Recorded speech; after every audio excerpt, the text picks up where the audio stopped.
This tragic narrative centers on its protagonist, a man identified as the Hound of the Baskerville family.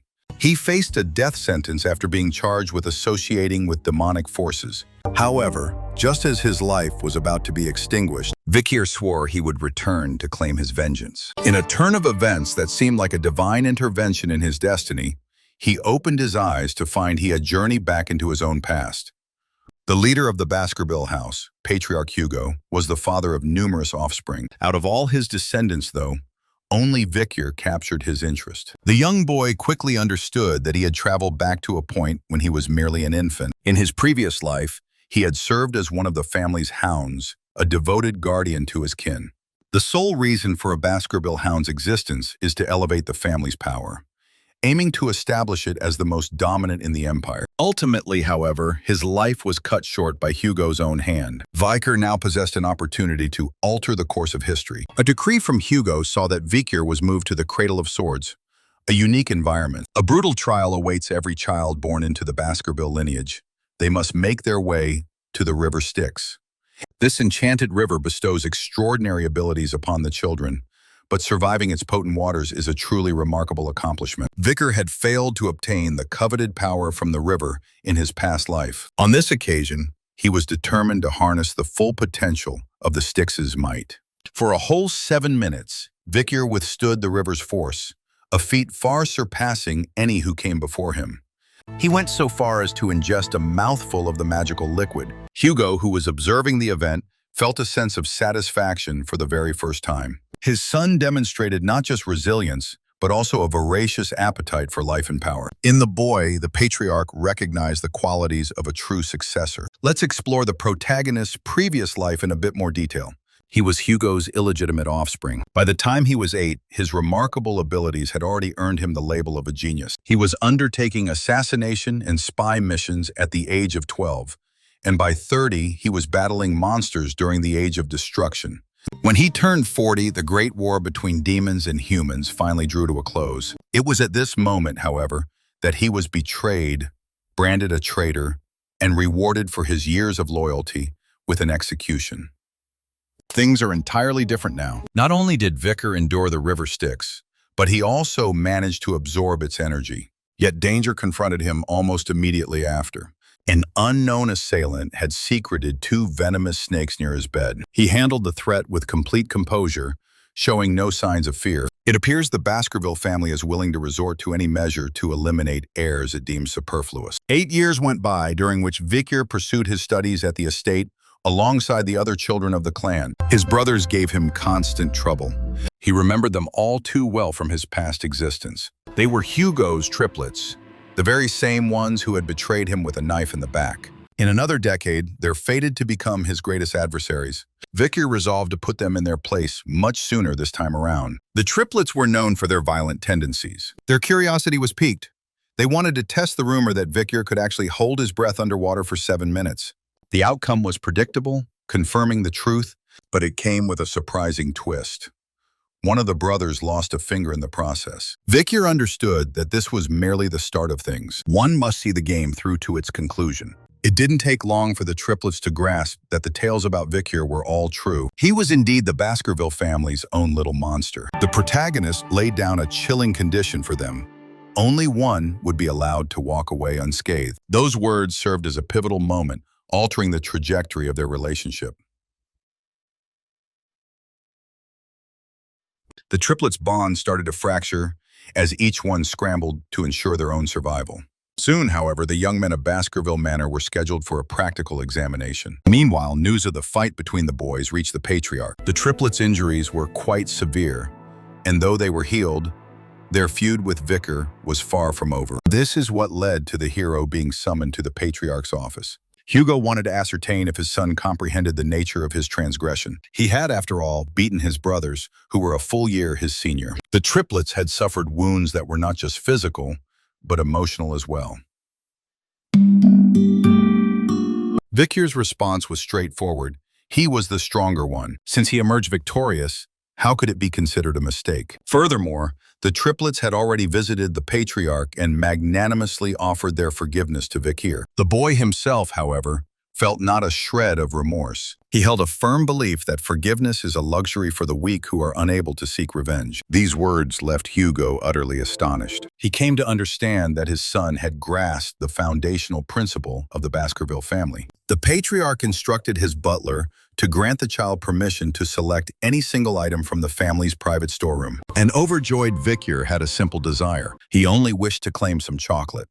As a parting command, Hugo told his son to give his all in the upcoming exam. He was not to be outdone by the direct heirs of the family. The young man's hatred for the one who had killed him in a past life only intensified. Regarding his reward, the boy ultimately selected not chocolate, but something called pure bloody beans. His intention for them wasn't consumption, however. This peculiar delicacy was needed for an exam set to occur in 5 days.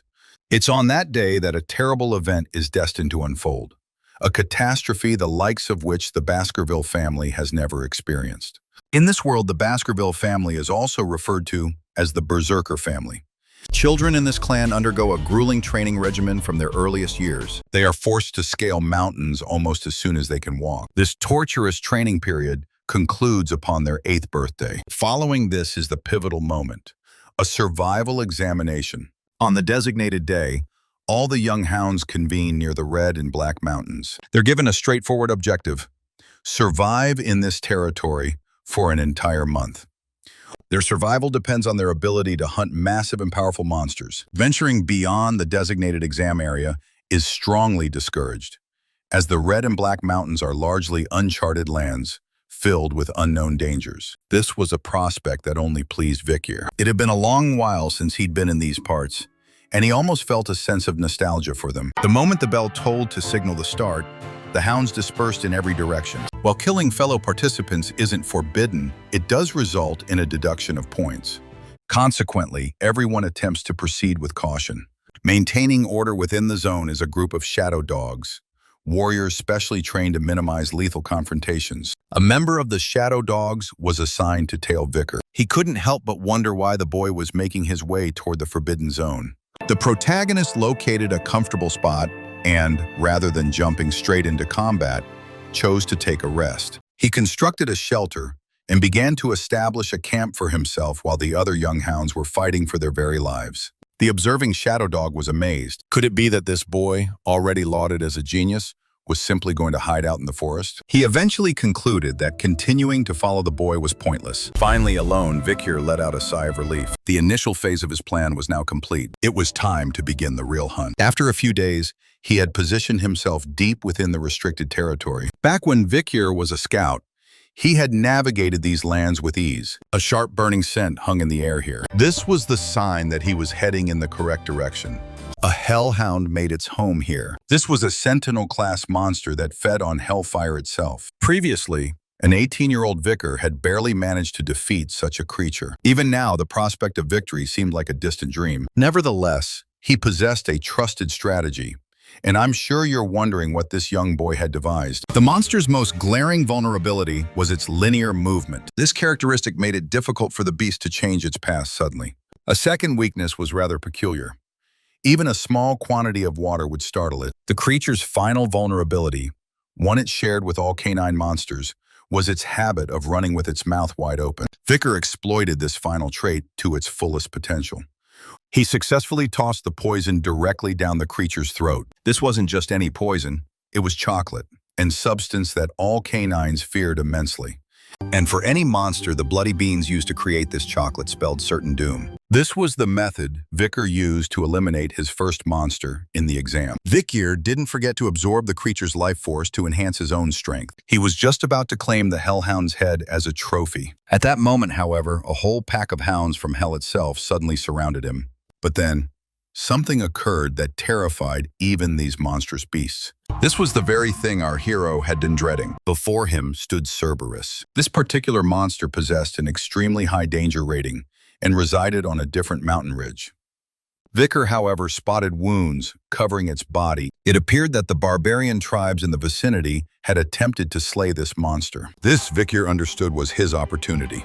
He had concealed his true capabilities for a long time at the Baskerville estate. Vicar had already mastered the family's third sword technique, which we'll examine more closely shortly. To put it briefly, other hounds didn't achieve this level of skill until they were past 18 years of age. There was no doubt that Vic here was a genius, capable of holding his own against a genuine Cerberus. But out here, a single extra second of hesitation could be fatal. If anyone else had been in this situation, they would already be a corpse. Can Vic here emerge victorious? We shall discover the answer later. Vic here eventually came to his senses, but his situation was dire. His hand was gravely wounded, and Cerberus showed no signs of letting up. Our protagonist, however, quickly devised an escape from this predicament. He broke into a sprint, desperately trying to reach the shelter he had prepared early. If the monster were to catch him before he reached it, it would spell his end. Vicar finally made it to his base of operations. It was there that Cerberus ran right into a series of prepared traps. The primary assault came from spears and pits that had been smeared with the essence of blood beans. The poison took effect immediately, since Cerberus was of the canine type. Even in death, however, this was no ordinary monster. It was a high-ranking demon. Nevertheless, a well-aimed strike with a poisoned spear sealed its fate. Vic here could feel energy radiating from the monster's corpse. Before he could deal with the carcass, though, there was one more critical task he needed to finish. Cerberus served as a guardian, protecting its territory. This implied that a dungeon filled with treasure had to be somewhere nearby. With the guardian now dead, the dungeon was accessible. Tracking the monster using his unique skills, Vicar arrived at the correct location. But what kind of treasures lay concealed within the dungeon? Veins of ruby illuminated the tunnel, a phenomenon that was both captivating and astonishing. Far more unnerving, however, was the brilliant light emanating from the tunnel's end. And so, Vicar reached the dungeon's main chamber. A quick survey of the room made one thing clear. Someone had been here before, though it was a very long time ago. An ancient note was resting beside a skeleton. The tale it told was quite compelling, so I'll recount it for you. This letter's purpose was to serve as a warning for future generations, hoping to keep them from making the same errors. The stone cave had been dismissed as a mere legend, but two brothers stumbled upon it by chance and began their joint conquest. They finally reached the place's ultimate trial, after slaying a great number of monsters. They remained stuck at this point for 3 entire years. Vicar realized that the final test was waiting for him in this very chamber. The rules could be read under the ruby glow. Upon entry, you are 1, while inside you are 2, and upon leaving, you are 1 again. The brothers read this text over and over, but their interpretation led them to a horrifying conclusion. Only one of them could depart the dungeon with the treasure. A fight ensued, and one of the brothers perished. Yet, even after this, the situation remained unchanged. The survivor ultimately decided to abandon the place. Vicar knew with certainty that they had simply misinterpreted the task's instructions. This was because a dungeon that cannot be cleared simply does not exist. The hero quickly grasped the riddle's meaning. He is a single entity as he moves through the dark corridor. Light, however, gives birth to a shadow. And if that light is extinguished, the final challenge will commence. It turned out that Vicar was correct. The brothers' demise was a result of their failure to comprehend the nature of this place. The very relic of the Devil's Cave proved to be their undoing. A message was also inscribed on the wall, stating that only a bloody Baskerville could wield Beelzebub. Vicar immediately understood the significance of what had just transpired. He was looking at the legend of the Lord of the Flies, Beelzebub.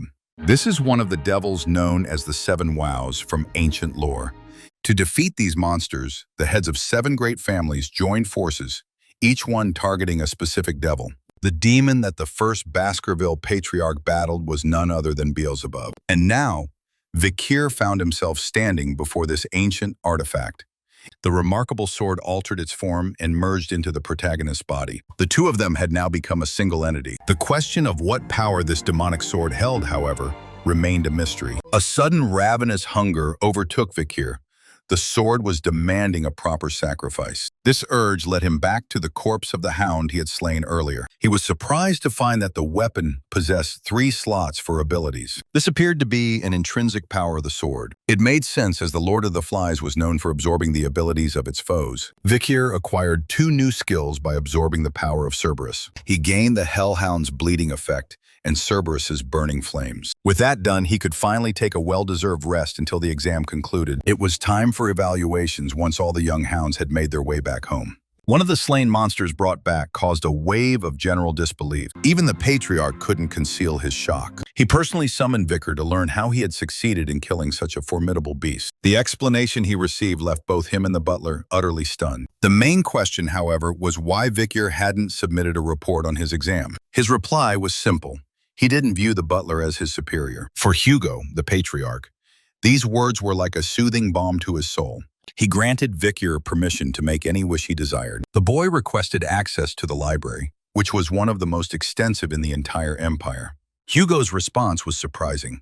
He not only consented, but also pointed out where to find the books detailing their clan's unique techniques. Vicar, however, had a different objective in mind, a particular book authored by the very first Baskerville patriarch. Hugo hadn't yet grasped the book's true significance, and that secret was very close to falling into Vicar's hands. I should explain the Baskerville's art of swordsmanship. Its foundation is a special technique of drawing teeth, with each motion representing a distinct skill. These skills range in complexity from the most basic to the most advanced levels. Every technique is distinct and has applications for various scenarios. The sixth technique from the book he could access held no interest for Vicar, however. His real target was a tome titled Ambush, concealed somewhere on the shelves of the vast library. This particular book detailed the fundamentals of the first technique, but it had been long forgotten due to missing pages.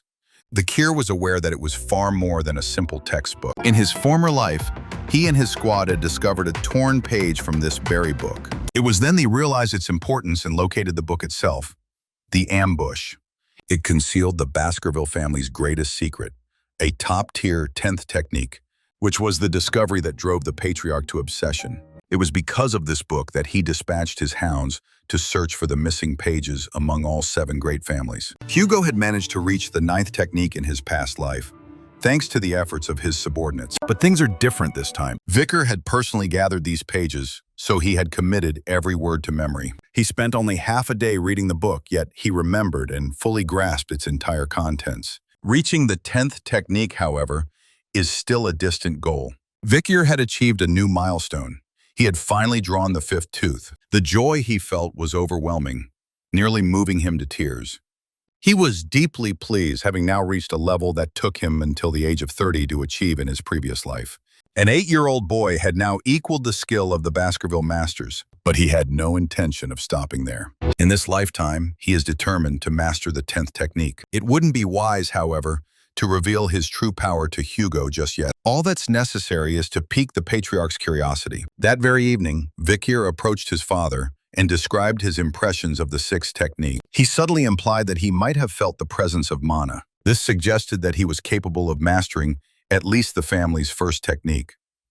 To verify this, Vicar had to face off against a ravenous, merciless monster. The ensuing spectacle left everyone in awe, but he was only happy for the chance. Vicar effortlessly began to slice the orc to pieces. The orc, which was known for its regenerative abilities, couldn't even begin to heal. The hellhound's bleeding skill was the reason, as it gave the orc no opportunity to recover. Vicar, however, decided to impress his father even further. An aura flared around his blade as he delivered the final blow to the monster.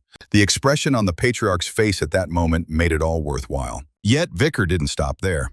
He requested another, even more powerful monster. The other young men muttered amongst themselves, thinking Vicar had lost his mind. But he understood the importance of demonstrating his strength at the opportune moment. If he's fortunate and his advancement is acknowledged, he might gain some independence from the patriarch. Hugo chose to grant his son this opportunity. They happened to have a special monster reserved for experimental purposes.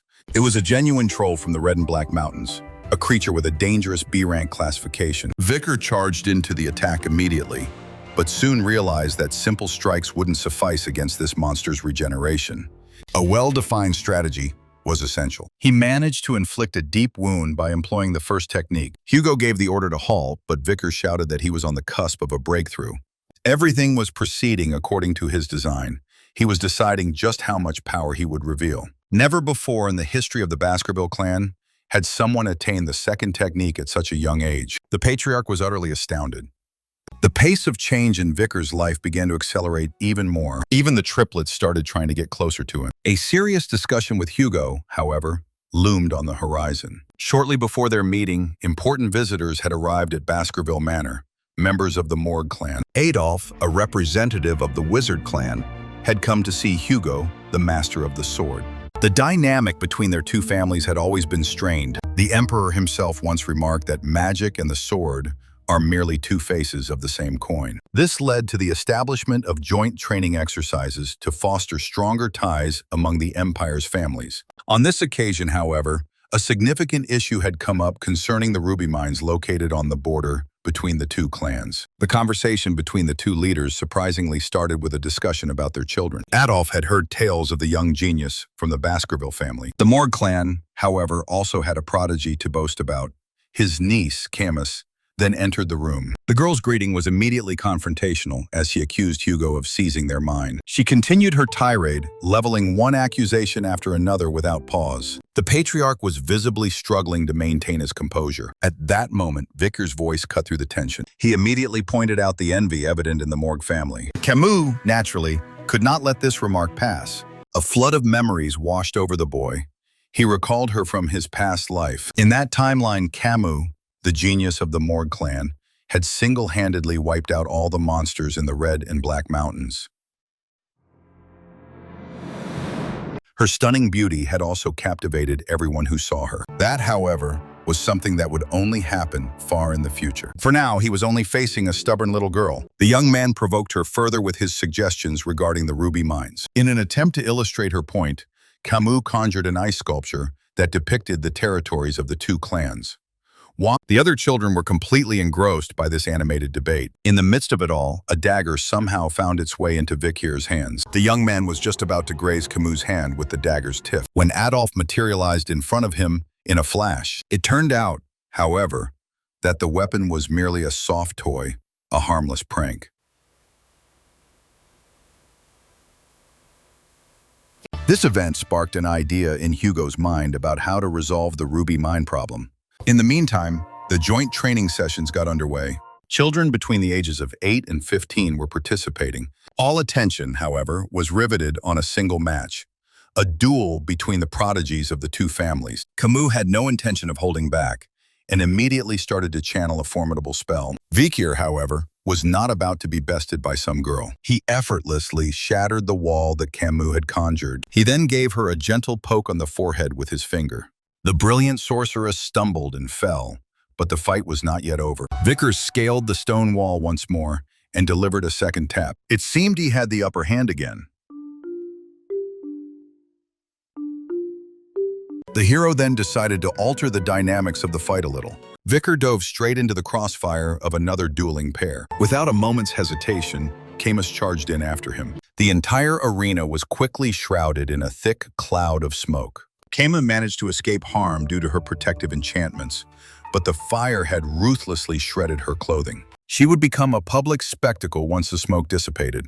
Overcome with shame, her only recourse was to pray for a miracle. All of a sudden, a jacket was draped over her shoulders. Vikir had unhesitatingly covered her. Camus was frozen in astonishment.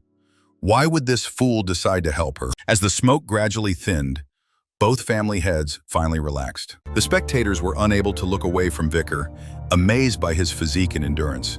Even Camus found herself unable to avert her gaze from her unexpected rescuer. The patriarch was satisfied with his son. The young hero understood the true purpose of these mock battles with wizards.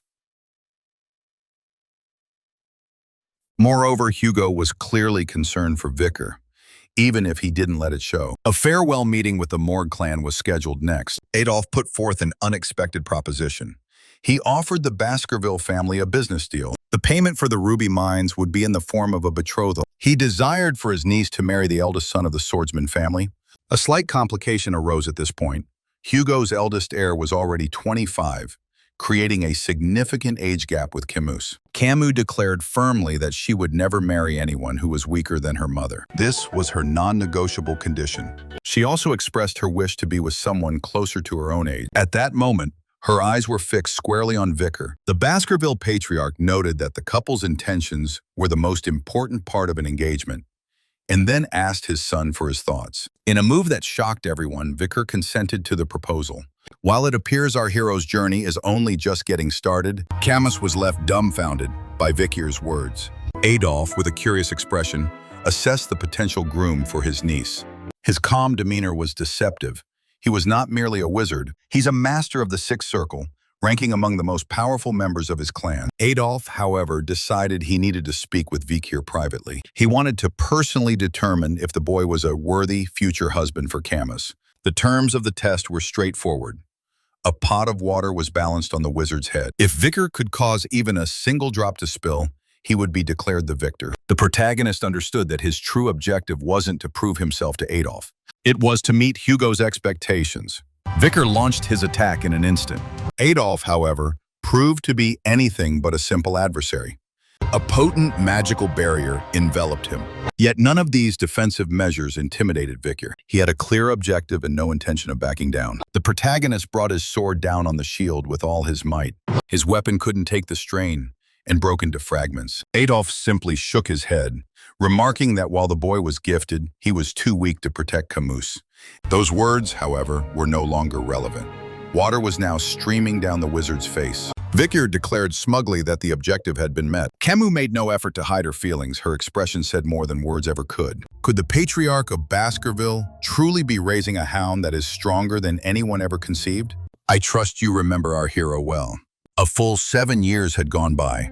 The boys had grown into young men, their bodies having developed incredible strength. Hugo's triplets, in particular, stood out among them, their auras glowing with a deep crimson hue, a color that was perfectly suited to the Baskerville family. Yet, even compared to them, Vikir appeared to be a true monster.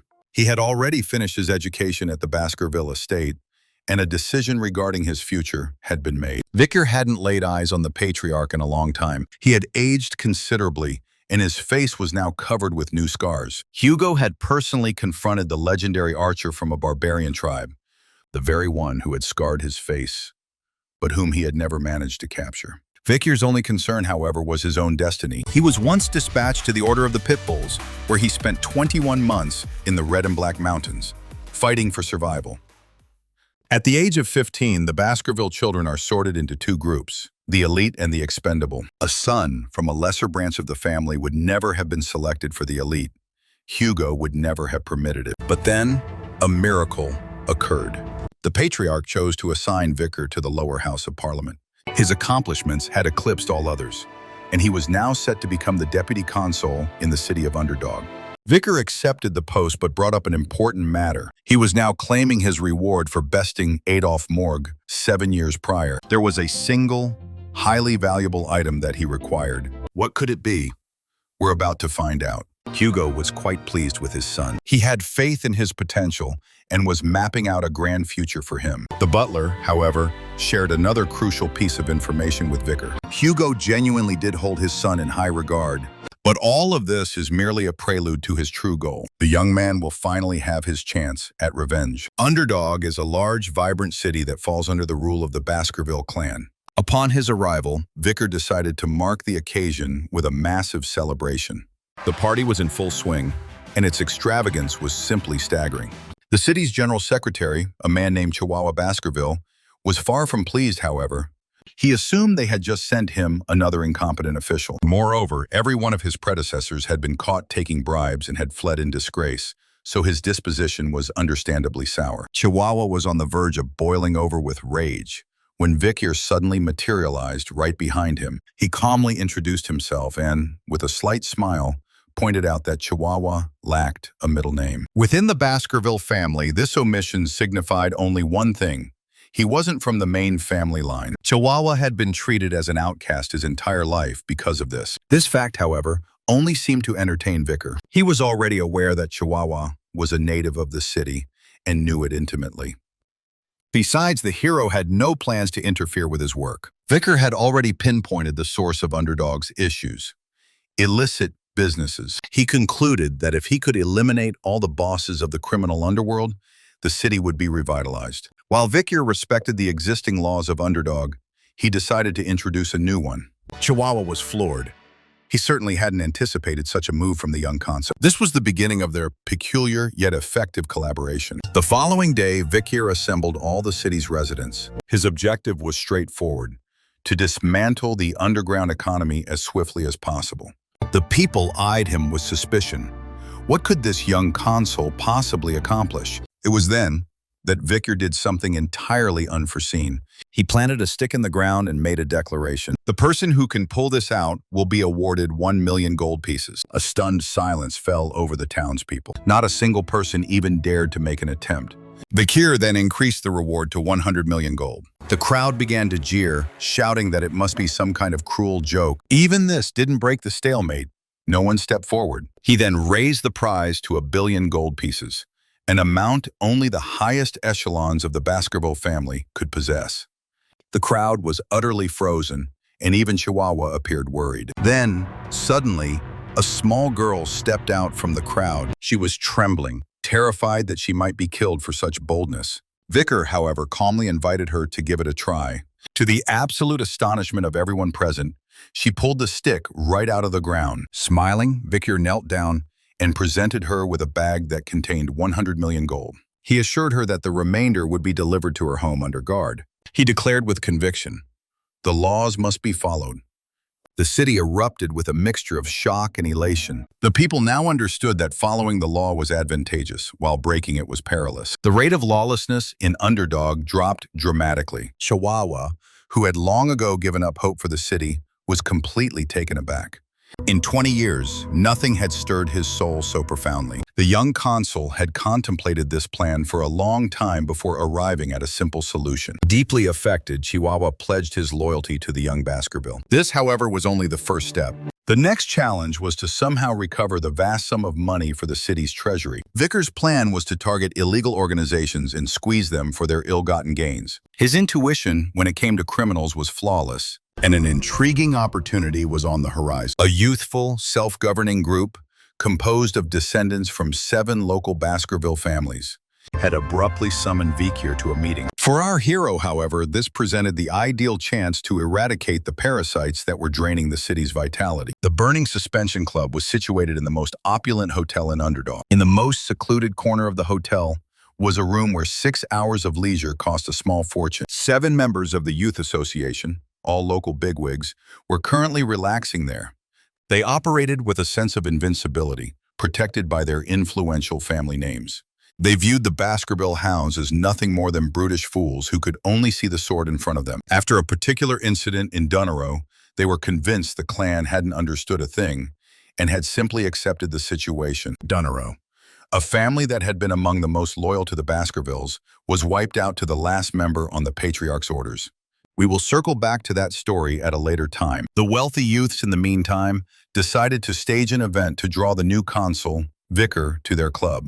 Their plan was to embarrass him and force him to cover the bill for their entire extravagant party. They believed he would be intimidated and stop interfering in their business. They had, however, seriously misjudged him. Vicar made his entrance into the exclusive hall with a group of girls, leaving everyone stunned. He introduced himself nonchalantly, and the crowd recognized him at once. But Vicar's intentions were entirely different.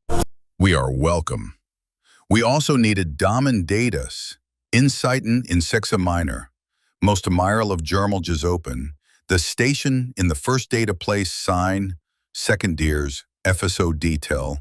The protagonist strode over to the champagne tower and, without so much as a blink, sent it crashing to the floor. A hush fell over the hall. Vicar glared at the elite fools and informed them that they would indeed be paying for everything, and not just with gold. Their vapid conversation held no interest for him. He issued a reminder: the hounds of Baskerville never question their master. But your minds have long been fogged by money and power. This is the reason he came. The young consul intends to teach these parasites a lesson they won't soon forget. The confrontation naturally concluded in Vicar's favor. The rich parasites were hauled off to prison, all the while shouting about their connections, wealth, and influence. Even Chihuahua was shocked by the extent of their injuries. He was not yet aware that this was merely the beginning. These golden youths were more than just a clique of privileged kids. They were a clandestine organization that was openly challenging the authority of the Baskervilles. Vicar could see it clearly in their insolent, self-assured expressions.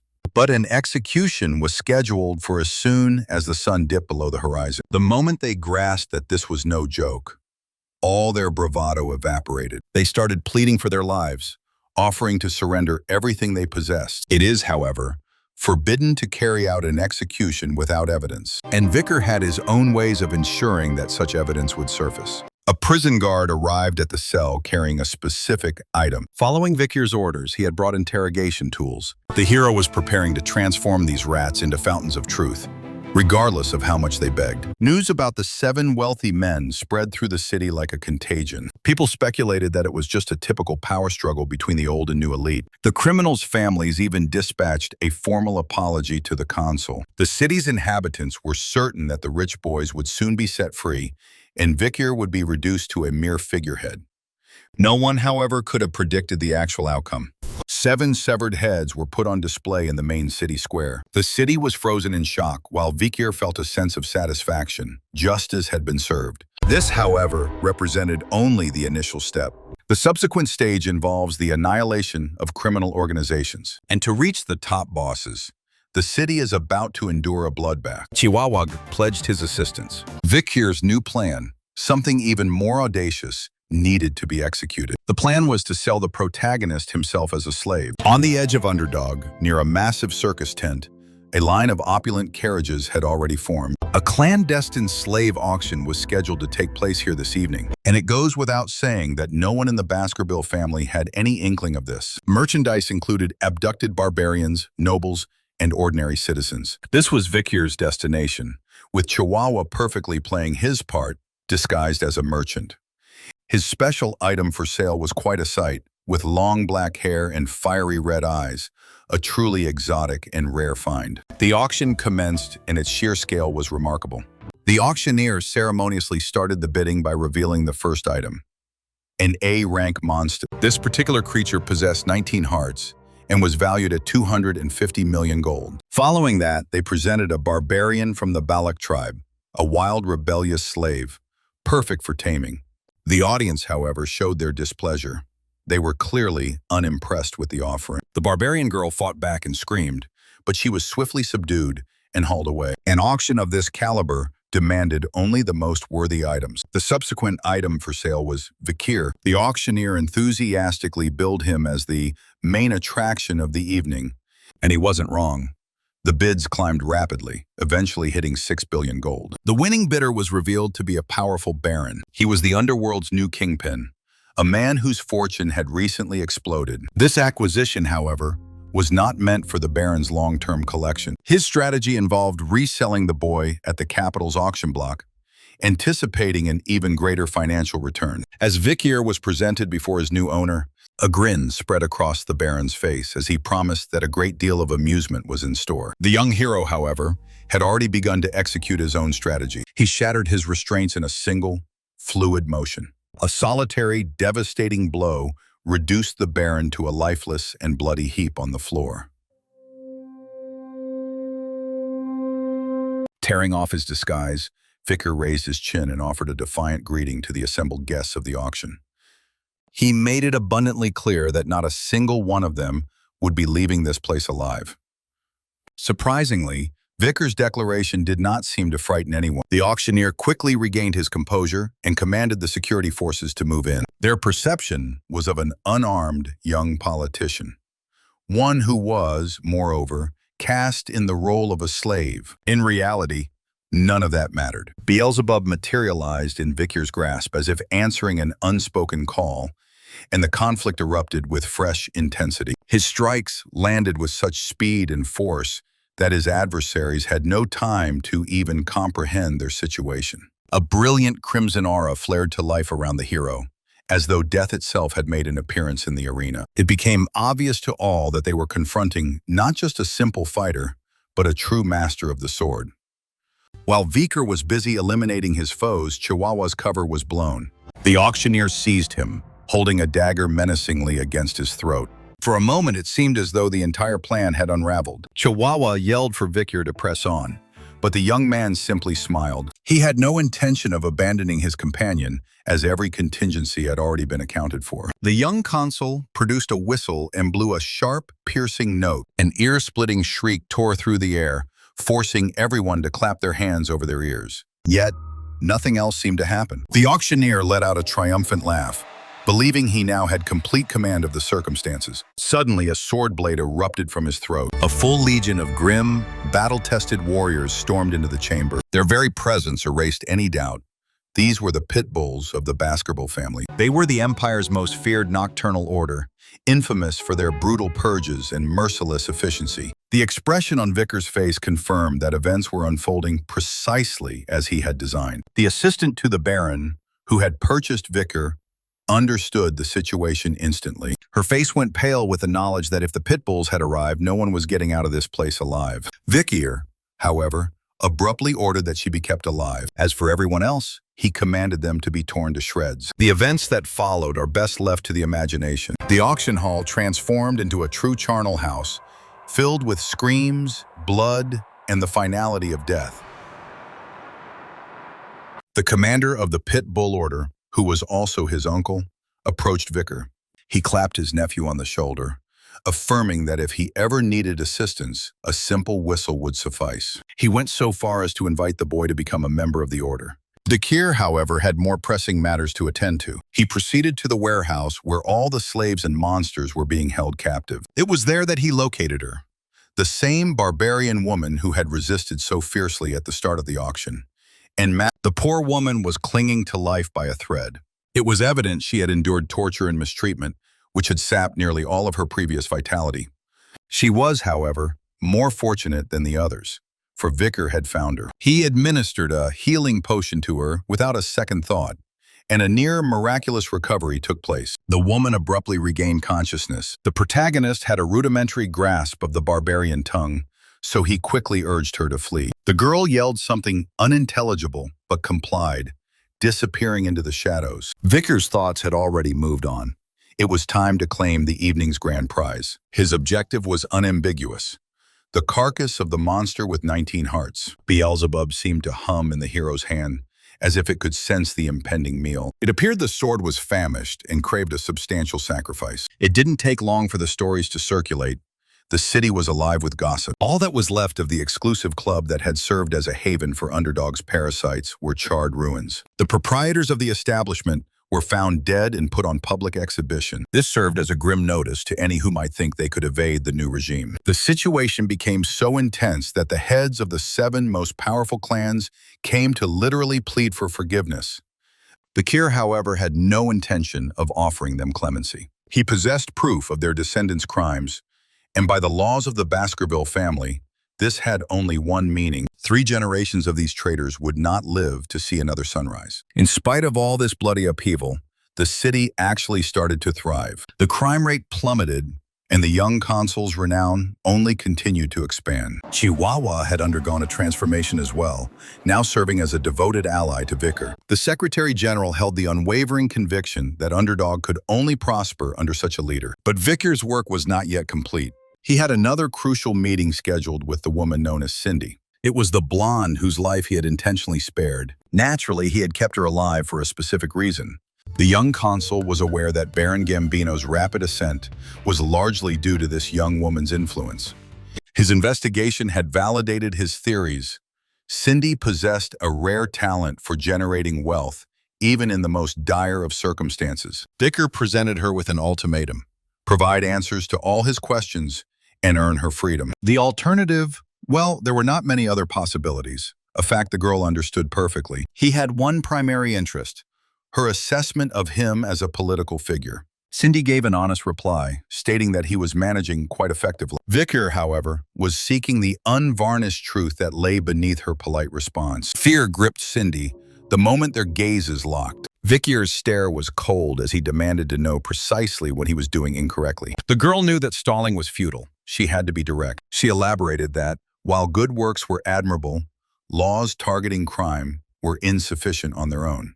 In time, these same laws would begin to negatively impact ordinary citizens, and the resulting public anger would be directed at the consul. Furthermore, the Baskervilles would not tolerate him becoming more powerful than their own representative in Underdog. The solution: Cindy proposed a straightforward yet perilous strategy: cede all power and credit back to the clan's leader, and then vanish from the public eye.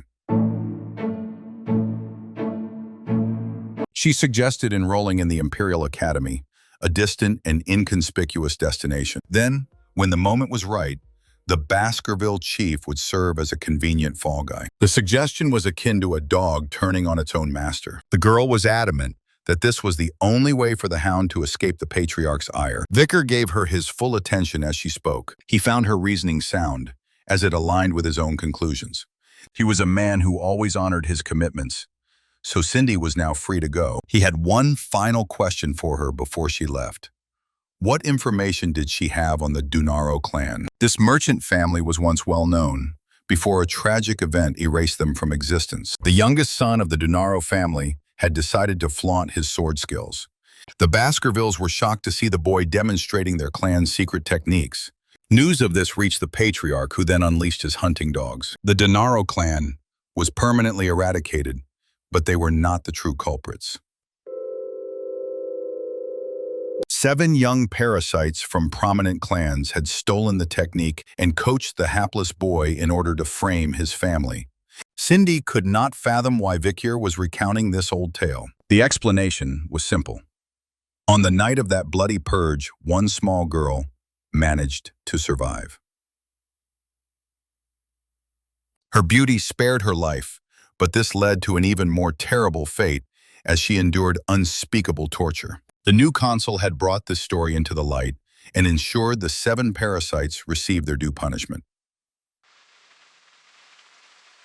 They had confessed to all their crimes just before they were executed. With tears streaming down her face, Cindy cried out, "Who were they asking for forgiveness from?" Vicar quietly replied, "The same girl who now lives under the false name of Cindy, the sole survivor of the Dunaro clan." She was in disbelief. Yet, when she saw the bodies and the bloody confessions scrawled on the cell walls, the truth became undeniable. This, however, was not sufficient. Vicar issued one final command to her: to despise the Baskervilles with every fiber of her being. Cindy vowed that, from that day forward, she would dedicate herself to ensuring that Vicar Van Baskerville would never lack for money or intelligence. It seems our young protagonist has secured another steadfast ally. The whirlwind of events surrounding Vicar never ceased for a moment. The Baskerville family's butler made an unforeseen visit to Underdog. His arrival was not without purpose. The patriarch lauded Vicar's accomplishments and summoned him back to the main estate. Upon his return, Vicar went to see his father without delay. His actions had helped shed the Baskerville family's reputation as heartless warriors who could only see the sword before them. The most peculiar thing was the look of happiness on his father's face. Yet the surprises were far from over. Vicar was instructed to enroll in the Imperial Academy Coliseum, a gathering place for all the Empire's elite. This presented an opportunity to increase his strength without drawing undue attention. His father also granted him the authority to decide who would accompany him. He chose the triplets without a second thought, seeing them as perfect live targets for his training. Meanwhile, Hugo recalled Vicar's strategy for the ruby mines, a plan he had devised at the age of 8. As it turned out, the plan had been a success. The Morgue family had proposed a joint expedition, and Vicar was tasked with surveying the area before he left for the academy. Officially, the protagonist departed from Underdog, entrusting all city matters to Chihuahua. He set out for the borderlands, accompanied by the Order of Pitbulls, heading toward the ruby mines that the Baskervilles had ceded to the Morgue family. On paper, the mission was an inspection. The true objective was to use it as a pretext to eliminate the local barbarians. Squads of Baskerville forces were positioned on the far side of the mountains, ready to move in if necessary. Hugo quipped that it was also an excellent chance to observe how the barbarians lived. Vicar's reception, however, was less than welcoming. 3 young women blocked his path at the fortress entrance. It was the triplets again, and they looked familiar to him. He recalled that in his past life, they were known as the 3 flowers of the Morgue family, each one uniquely unhinged. When they were together, they became a force of nature. Vicar had no intention of waiting and demanded immediate passage. The triplets' response was just as he expected. They chose to attack the unwelcome visitors. The most fascinating development, however, happened next. The Baskerville triplets joined the fray. Hugo's triplets genuinely wished to express their gratitude to their brother for the opportunity to attend the academy. In the years to come, these boys are destined to become lethal soldiers who will faithfully execute Vickers' commands. If he trains them properly, they will evolve into flawless combatants. The girls from the fortress were already at the height of their fury and were poised to charge into the fight. Vicky remembered that the Morg triplets were once renowned as magicians, with each sister commanding a different elemental power. Their combined attacks were exponentially more powerful. The young Baskervilles were now about to face this destructive force. The boys charged ahead, pitting their family sword techniques against the formidable spells of the Morg triplets. The Pitbull squad simply observed the skirmish with amusement. After all, a fight of this nature was quite a spectacle. The age-old debate over whether the sword or magic is superior had once again come to the forefront. As he watched the battle unfold, the commander noted the importance of evaluating the young talents of the clan. Their potential would shape the Empire's future, a rather compelling task. The protagonist remarked that he too was a member of this chosen generation. The commander, however, maintained that the young master had long since surpassed this level of skill. From Vickers' perspective, this entire conflict was a misuse of his time. His priority was to reach the fortress as quickly as possible. But then, just as suddenly, the fight was over.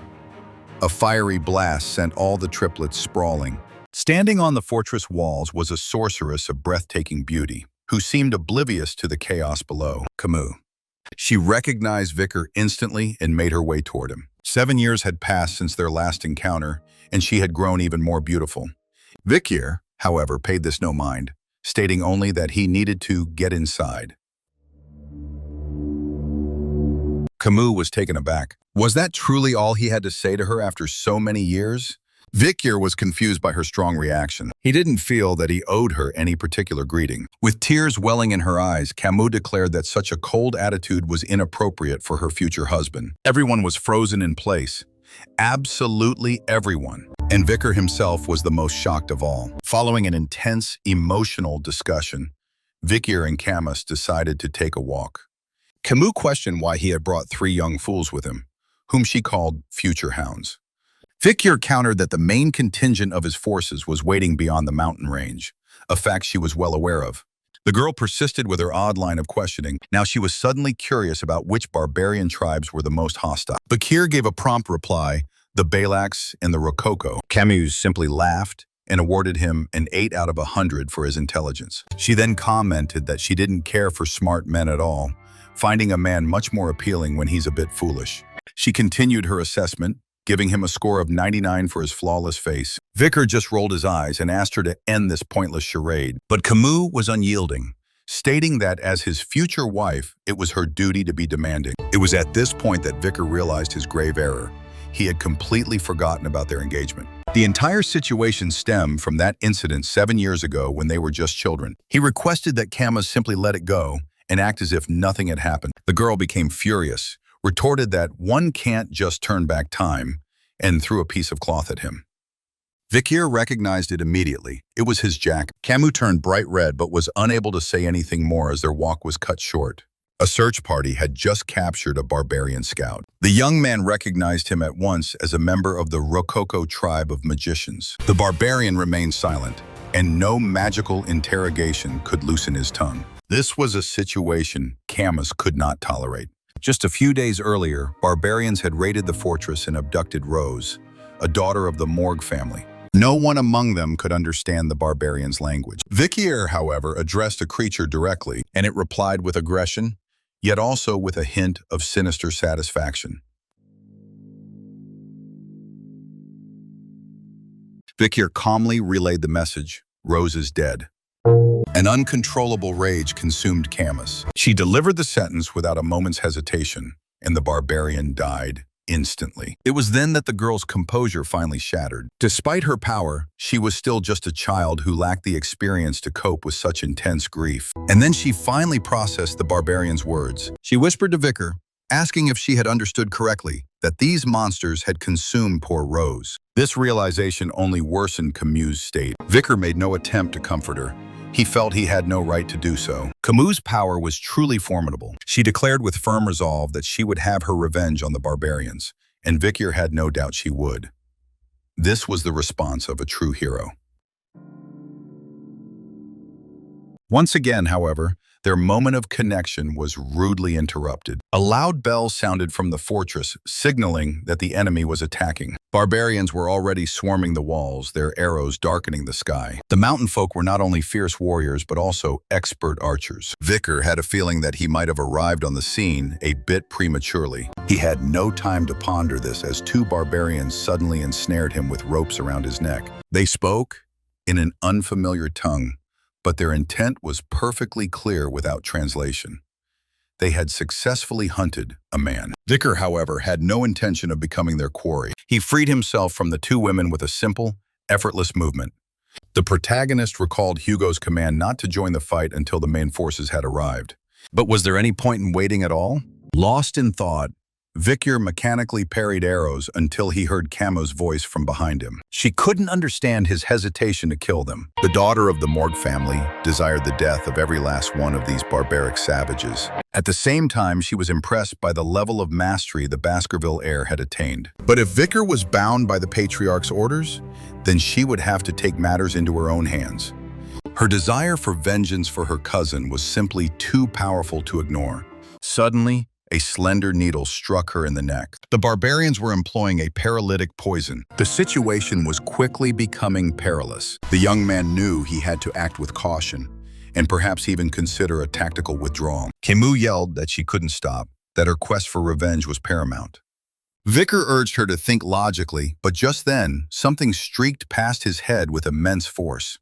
It was an arrow, and its destructive power was so great that it momentarily stunned him. In that brief second, Camus vanished. The barbarians had taken her. Vicar's gaze snapped in her direction, and he realized who he was facing. It was the girl with the bow.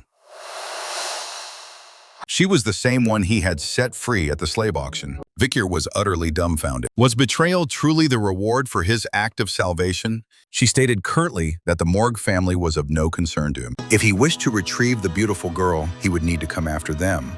Vicar was contemplating whether to unleash his full power when a massive wave of magical energy erupted behind him. It was Adolphe Morgue, and the magician was incandescent with fury. His magic ripped the earth asunder, attempting to block the barbarians' escape. They managed to slip away nonetheless, making for the forbidden lands near the Red and Black Mountains. Adolphe, consumed by despair, knew he was powerless to rescue his niece. But then, Vicar himself called out. This was hardly his first foray into danger. The Morgue leader didn't even consider trying to hold him back. On the contrary, this brilliant and fearless Baskerville was now his only hope. The thick forest of the Red and Black Mountains was situated within Baskerville lands. This area was infested with monsters and other terrifying creatures. A normal person would not survive for even an hour there. It wasn't called the forest that consumes life for nothing. This, however, didn't bother Vicar. He felt completely at ease here. Adolphe and a contingent of pit bulls trailed behind him. The Baskerville triplets, mesmerized by his prowess, couldn't tear their eyes away. They soon neared the barbarian encampment. To avoid detection, Adolphe Morgue wove a spell of silence around them. He vowed he would never forget his nephew's assistance in this matter. Meanwhile, a furious Camus was shouting that she would kill every single barbarian. Her threats, however, fell on deaf ears. One of the barbarians had clearly taken an interest in her. He couldn't understand her words, but he could tell she had no intention of complying. However, Ayan, the same girl Vicar had once rescued, gave a command that her prize was not to be touched. The barbarians started to quarrel, but Ayan swiftly asserted her authority. The man relented, which was unusual, as he wasn't known for giving up his trophies. Ayan had just begun to speak with Camus when a loud explosion rocked the area from behind. The camp was under attack. Camus knew at once her uncle had arrived. Meanwhile, the wizards and swordsmen were mercilessly dispatching the barbarians. Everything seemed to be proceeding without a hitch, but Vicar couldn't shake the feeling that something was amiss. Why did the Balak warriors, who were known for their methodical ambushes, now seem so agitated? The barbarians muttered to one another that these attackers were absolute lunatics. To create such a disturbance in the middle of the night, deep in the forest, was pure insanity. Adolphe, however, was resolute. He ordered that no barbarian be left alive and that the pursuit continue to the very end. In the midst of the chaos, Vicar freed Camus, and at that very moment Ayan appeared before them. She had been expecting him. She knew he would come back. The barbarian woman studied Vicar intently before saying mysteriously that he had passed. Passed what? The young man, of course, had no idea what she meant. A dangerous tension sparked between the two young women. It seemed both had their own designs on our hero. Vikir had no memory of a barbarian like Ayan from his previous life. One thing, however, did trouble him. Could she really be the one who had scarred Hugo's face? She seemed too young, though, to be the legendary archer of the Balak tribe, the Night Fox. Suddenly, another poison needle whizzed in their direction. Vikir's patience was wearing thin. His first priority was to get Camus back to her uncle. He would deal with everything else after that. Ayan, however, had entirely different intentions. She wanted her savior to accompany her of his own free will. It appeared that escaping from these two would not be a simple matter. Ayan chose to take drastic measures to remove Camus from the picture. The arrow she loosed flew true toward its mark. Adolf, however, conjured an ice wall at the last second, saving his niece. There was no time to celebrate, though. Almost immediately, a rope tightened around Vikir's neck. Ayan shouted that he would be wise not to struggle, as they were nearly out of time. But what was the rush? The sense of foreboding grew thicker, like the surrounding darkness. Ayan was clearly on edge. They had been detected. Beelzebub activated on Vikir's hand. The barbarian cried out that Madame Octopus was drawing near, and almost instantly, a horrifying sound shattered the nocturnal silence. An immense column shot vertically toward the heavens. Vikir found the sight utterly surreal. This was a monster he recognized from past knowledge. Could this be Madame Octopus, a creature designated with an S-level threat classification? The sheer terror inspired by the creature before them stifled any scream, as making a sound would have been a fatal mistake. Any impulse to panic would need to be deferred indefinitely. Madame Octopus possessed weak vision, but her senses of hearing and perception were exponentially more acute than any human's. Even before Vikir's regression, a sage had spoken of calamitous events within the Red and Black Mountains. The legend read more like a chilling tale of an 8-limbed monstrosity dwelling in the forest's deepest reaches. Ancient imperial archives even contain mentions of this being. This single monster held the power to annihilate an entire nation within a day. The circumstances were rapidly worsening as the spider's venom began to permeate the area, compelling Ayan to move faster. They needed to escape without a moment's delay. Fleeing from this creature was not a simple matter, however, as it could perceive virtually everything in its vicinity. The Balak tribe fragmented into smaller units and initiated a retreat. In contrast, the Morgan Baskerville clans fled as a single large group, a decision that would prove disastrous. Madame Octopus had selected her prey. Desperate attempts by the wizards to halt the giant spider proved utterly futile. Its legs impaled its targets as if they were meat on a skewer. Even Adolf Morg, stunned by the spectacle, had no thoughts of fighting. His only instinct was to run. Vikir knew what had to be done. If he didn't intervene, no one would make it out alive. He could not permit this creature to encroach upon Baskerville territory. The monster's legs had to be bound to give the others even a sliver of a chance. And he was the only one with the capability to accomplish such a feat. The choice was made. Adolf granted him leave to engage and commanded the others to fall back. Of course, the potential destruction of Baskerville clan lands would have suited Vikir perfectly. Hugo's sight.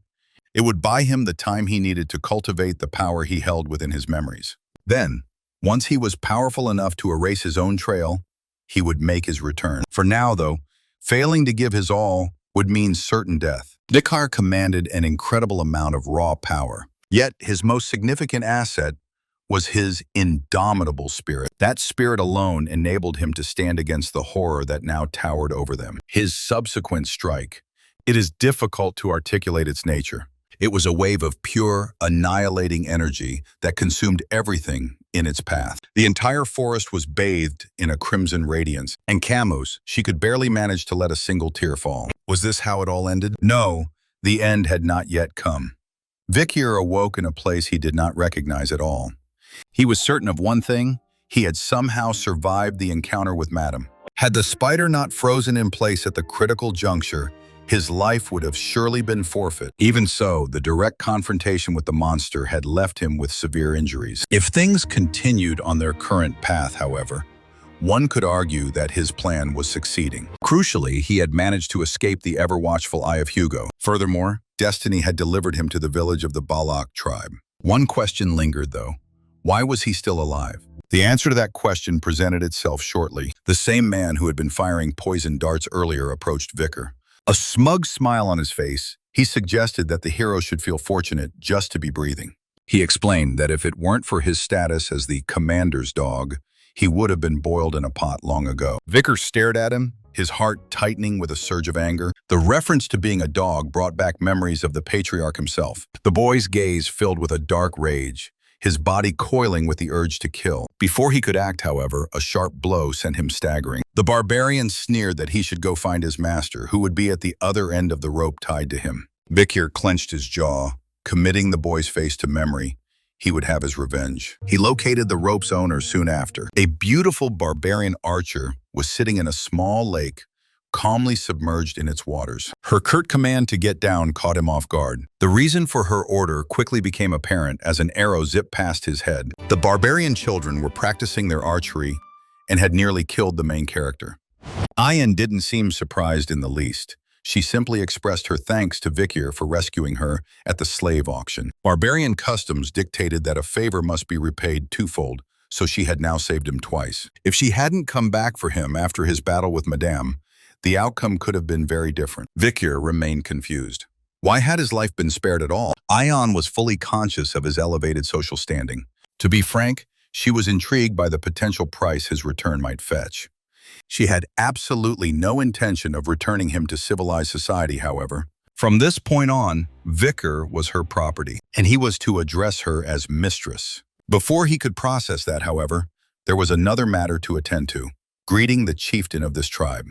The matriarch was already awaiting their arrival. The tent that served as the matriarch's dwelling was impressively large. It was the home of Ayan's mother. The mistress appeared quite pleased that the source of her daughter's recent preoccupation had finally arrived in her village. Vicar assessed the situation immediately. He was standing before the Night Fox, the legendary warrior of the Balak tribe who had once scarred Hugo's nose. She was the very reason why, in his past life, Vicar had been unable to traverse the Red and Black Mountains. If a conflict were to erupt between them now, his chances of victory would be non-existent. The matriarch also detected a sense of familiarity in the boy's features. It was quite simple. The barbarian instinctively recognized the scent of Hugo's bloodline. For the time being, however, she kept her suspicions to herself, while Ayan was already making plans for her new slave. After he receives treatment, he will prove to be exceptionally useful. Vicar surveyed the tense interior while the two women were engrossed in conversation. His challenges, however, were only just beginning. The new owner's first directive was for him to construct a dwelling for her. As a true slave, he was in no position to refuse and had no choice but to comply. Ayan wanted to determine if this handsome imperial was as foolish as he appeared. She also intended to use him as a means to reinforce the local hierarchy. The protagonist, however, completed the task with ease. He didn't merely construct a house, he built it perfectly, with every detail meticulously planned. Furthermore, Vicar even identified a structural issue with the matriarch's own tent. He clearly articulated the problem to Ayan, who then instructed him to resolve it.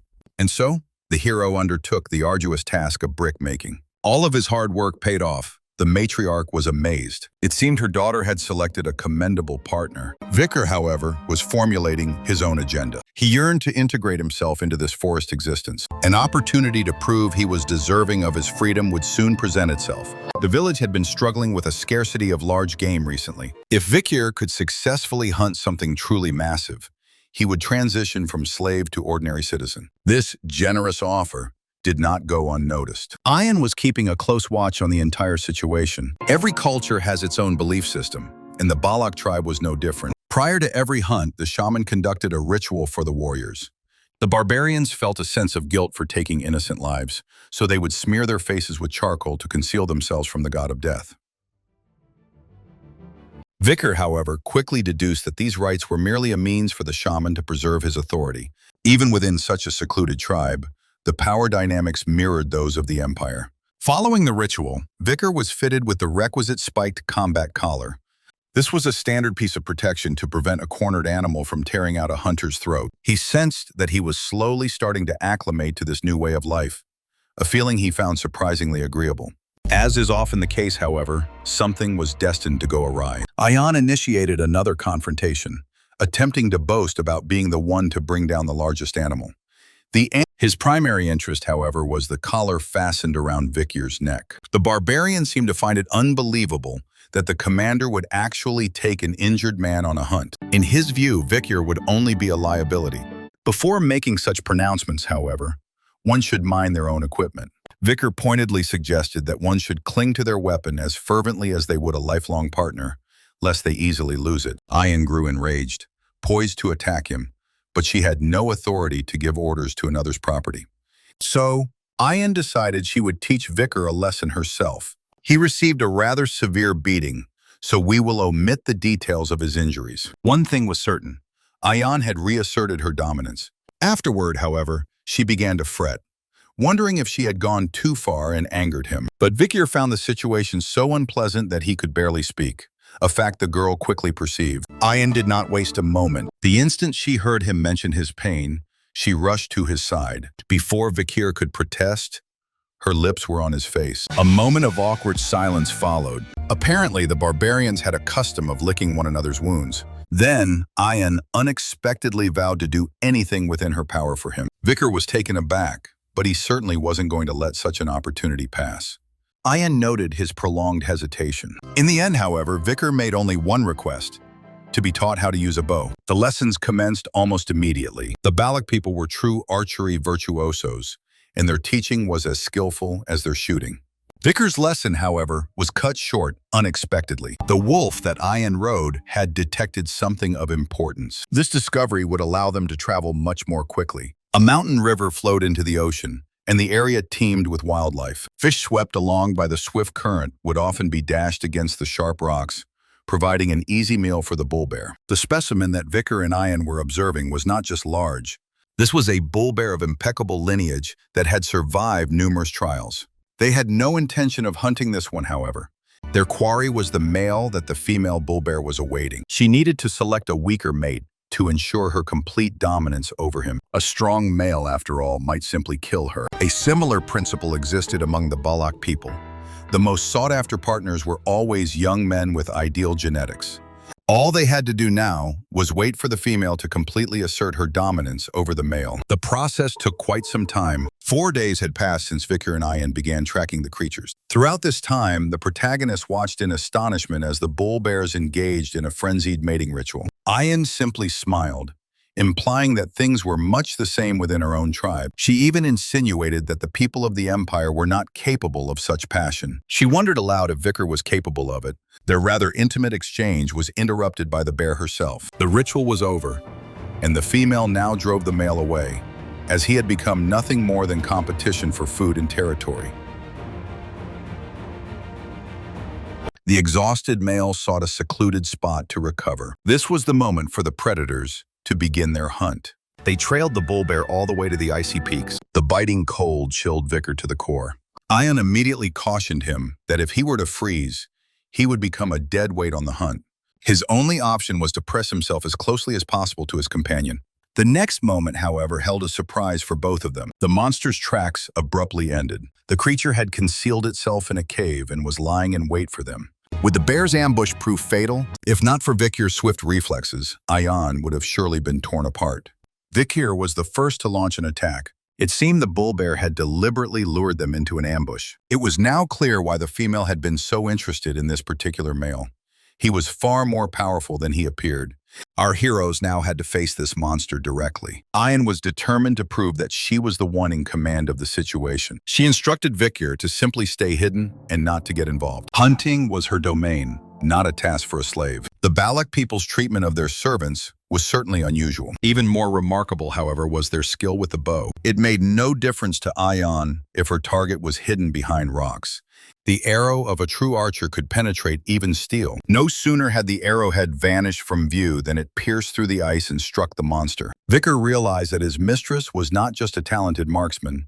She manipulated her mana with as much skill as she did her weapon. In terms of sheer skill, she might even be superior to Camus Morg. The bull bear, however, was not going to succumb so easily. Infuriated, it continued its assault despite its numerous injuries. Yet, an arrow infused with Ayan's resolve could breach castle walls, let alone a monster. At the last second, however, the bear swerved abruptly and lunged straight for the archer. Ayan didn't have time to react as the beast knocked her from her wolf's back.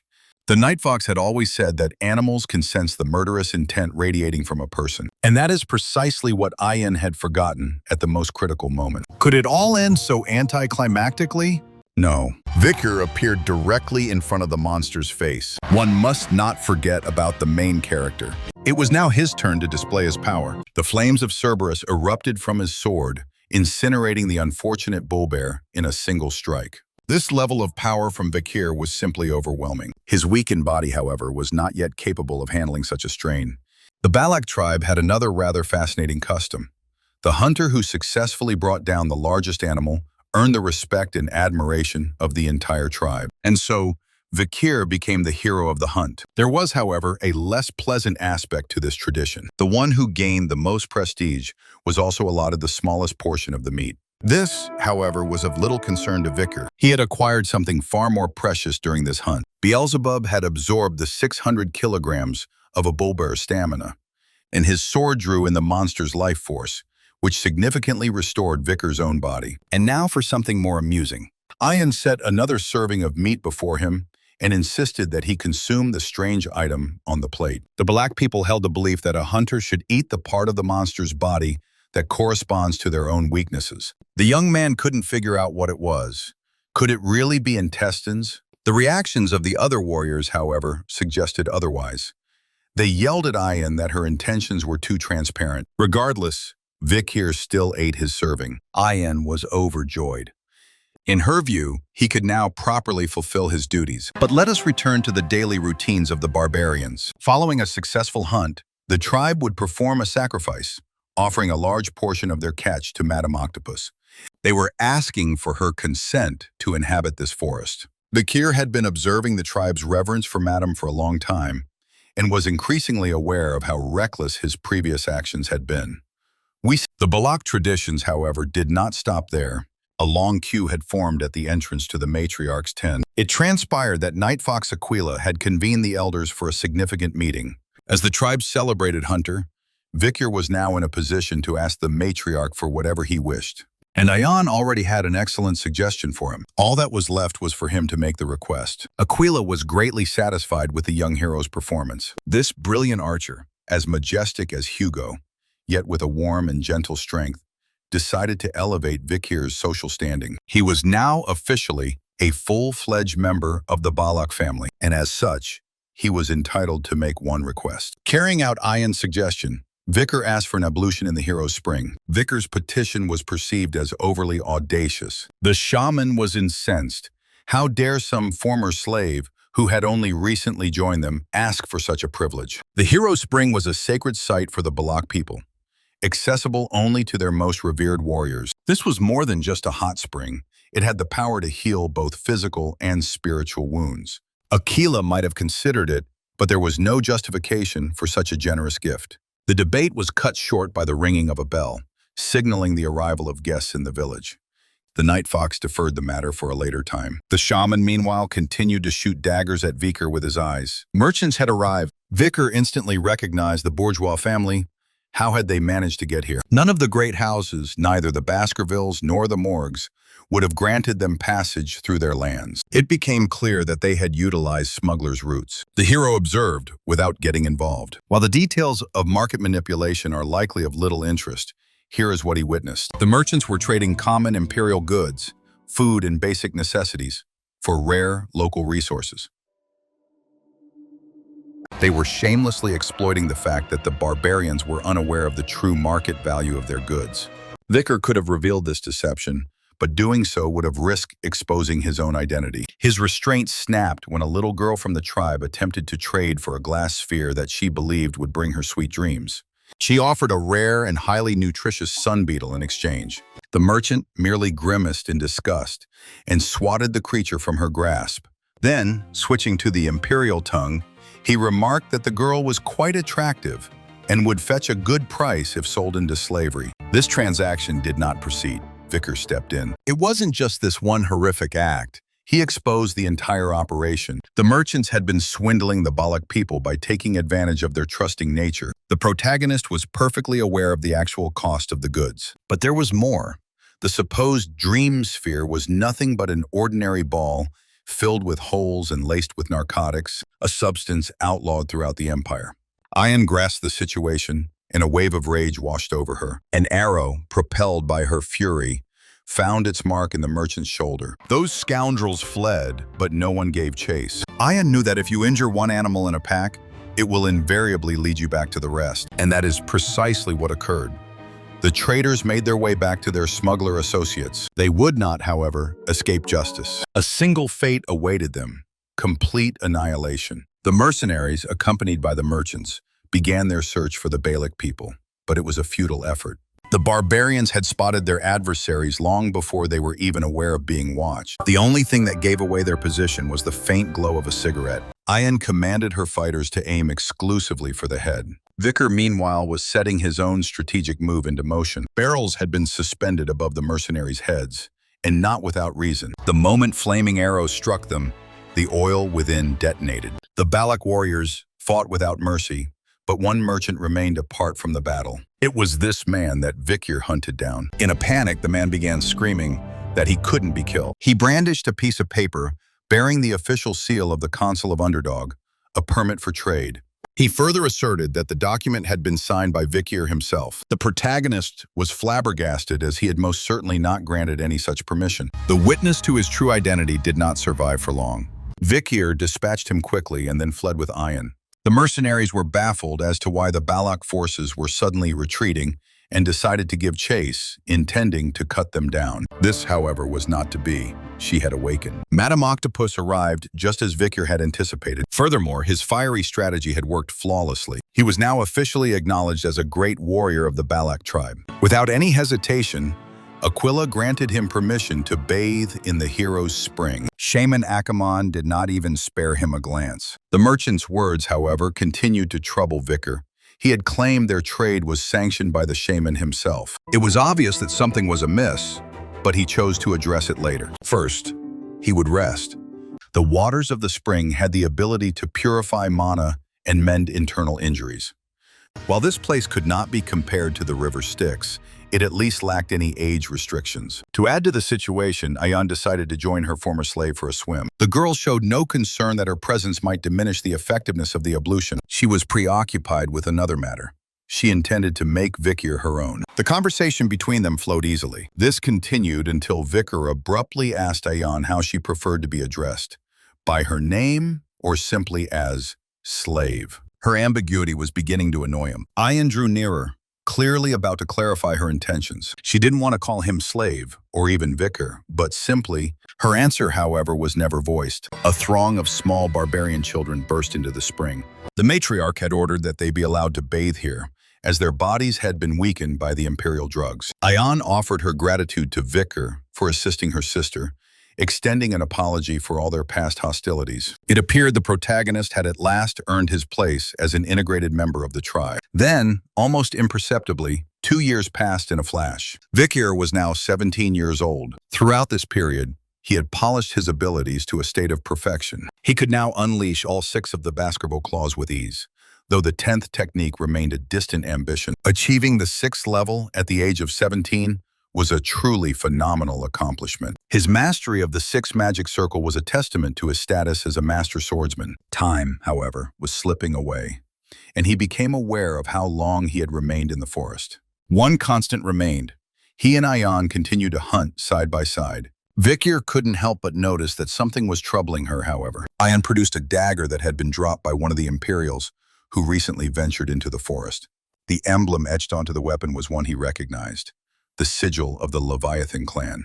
This family held a level of influence within the empire comparable to that of the Baskervilles. An intruder who had trespassed in the forest was seen pouring a red substance into several water sources before vanishing. One of these infiltrators was captured, but he chose to die by swallowing poison, leaving only the dagger behind. Yet, something else weighed on Ayan's mind. She was a person who could not abide dishonesty and secrecy.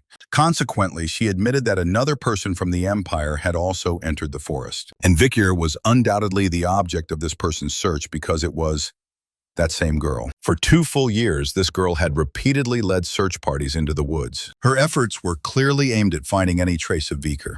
Ayan expressed her anxiety, wondering if he would leave with the girl should they ever meet. She was terrified of being hated for withholding such critical information. Vikir, however, gave her an immediate and decisive answer. He would not be returning. This was the honest truth. Ayan was unable to conceal her delight. Vikir knew that, as far as the empire was concerned, he was dead. He only intended to go back once he had learned to flawlessly conceal his true power. But this girl, could she truly be Camus Morgue? Was it possible she hadn't forgotten his act of rescue? Or was this merely a move in a larger diplomatic strategy? The young man concluded that he needed to gather information about what was transpiring outside the forest. Abruptly, a colossal aquatic monster leaped from the water. This particular fish served as a herald of the rainy season, and its immense size suggested this season would be a long one. Something seemed off, however. An arrow was protruding from its underside. Upon cutting the fish open, they discovered a human skeleton within. Ayan knew at once that it belonged to a member of the Rococo tribe. This discovery was perplexing, as the monster was a simple-minded creature that exclusively fed on carrion. What if, then, this person had been alive at the time it was swallowed? It was clear that some disaster had befallen the other tribes. Wasting no time, Vikir and Ayan journeyed to the territory of the Rococo tribe. The scene that awaited them was one of absolute horror. Warriors were strewn everywhere, their bodies showing signs of vomiting, diarrhea, and crimson spots on their skin. The most chilling detail was the complete absence of smoke rising from the village. It was a completely lifeless territory, devoid of all sound and any sign of life. The corpses in red blotches brought back Vikir's memories of an epidemic that had once decimated the barbarian population. In his previous life, it had been called the Red Death. This contagion spread with terrifying speed, wiping out nearly everyone who lacked immunity. Vikir quickly put Ayan at ease, telling her that the illness was not easily spread, which allowed them to continue their investigation. Then, all of a sudden, Ayan let out a piercing scream. A small girl was standing not far from them. From her appearance, she seemed to be about 5 years of age. She was weeping over a body. She was not, however, from the Rococo tribe. Who was she? The little girl provided the answer herself, stating that she was a slave. Her name, she said, was Pomeranian, which was unusual as such a name was typically found only within the empire. The word that followed, however, struck Vikir more profoundly than anything else. She identified herself as Pomeranian La Baskerville. It is time for you to understand more about the Baskerville clan's naming conventions. Van is used for members of collateral branches. Lee is designated for men from the main lineage.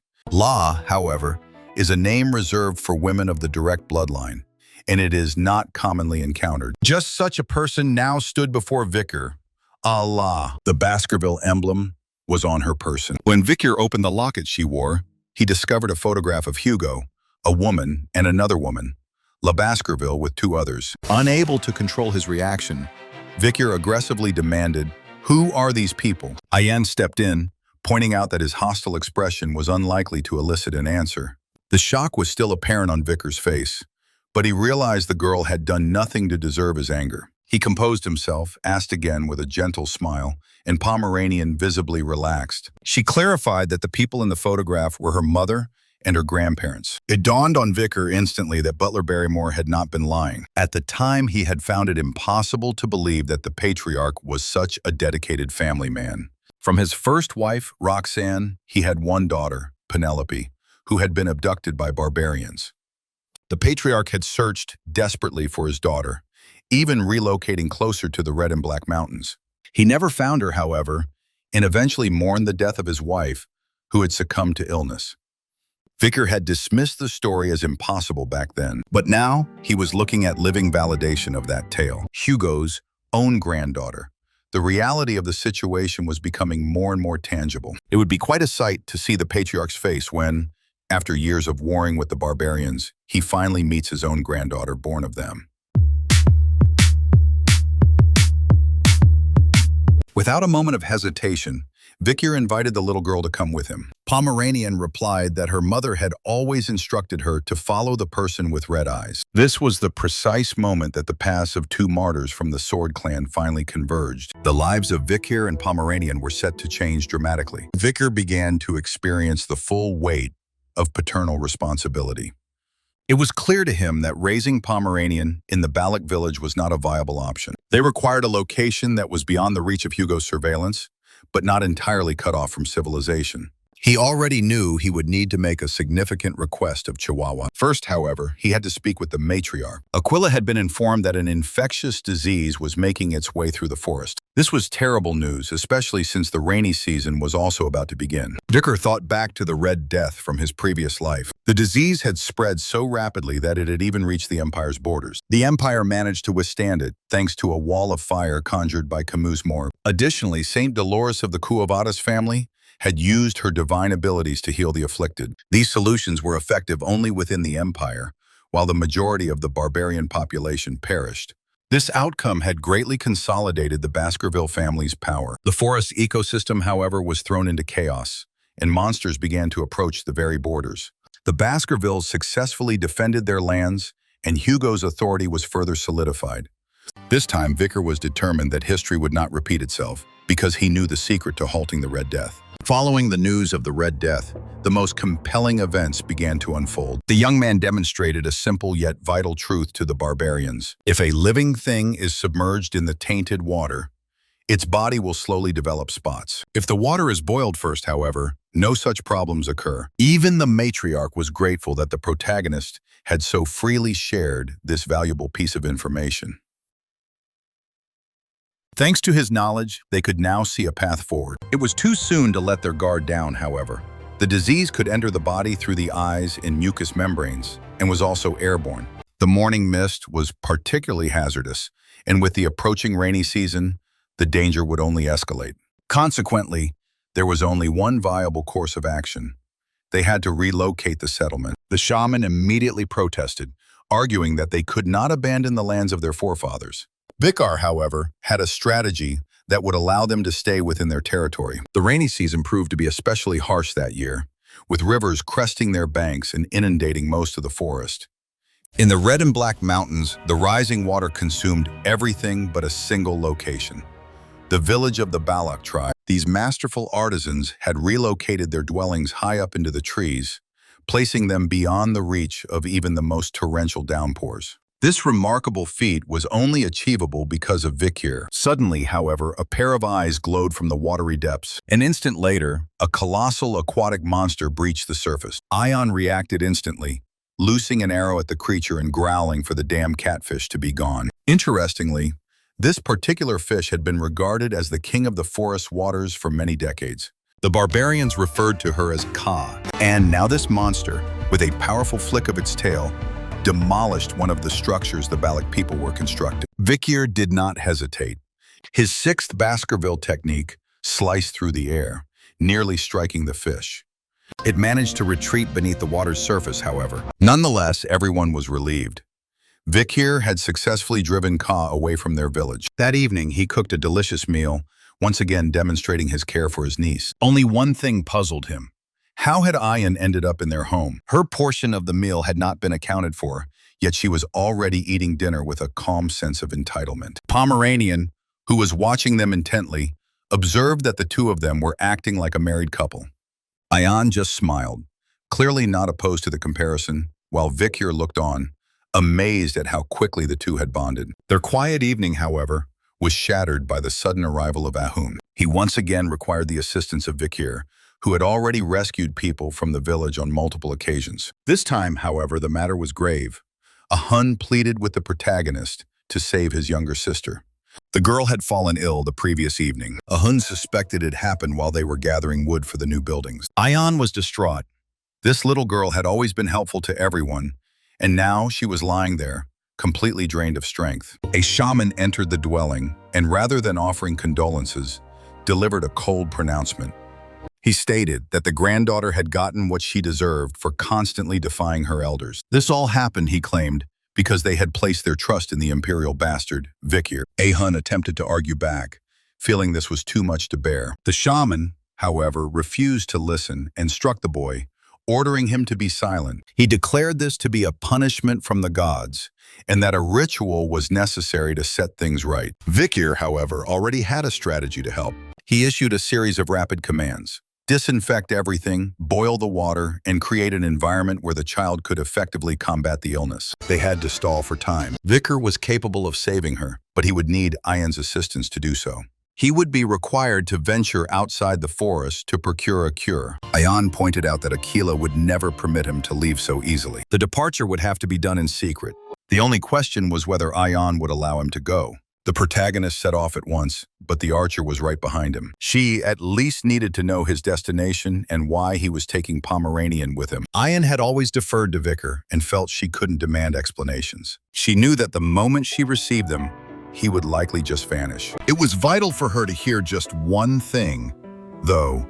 Would he return? Vikir simply promised that he would come back. In the next instant, he was gone. Meanwhile, Chihuahua Baskerville was finding his work dreadfully monotonous. He reminisced about how challenging yet stimulating it had been to work alongside the young consul. He still found it hard to accept that Vikir was truly gone. Then suddenly, the protagonist materialized right before him, calmly asking if he had been summoned. The meeting was so startling that the old politician couldn't stop himself from screaming. His cry must have echoed throughout the entire building. He was once again an underdog.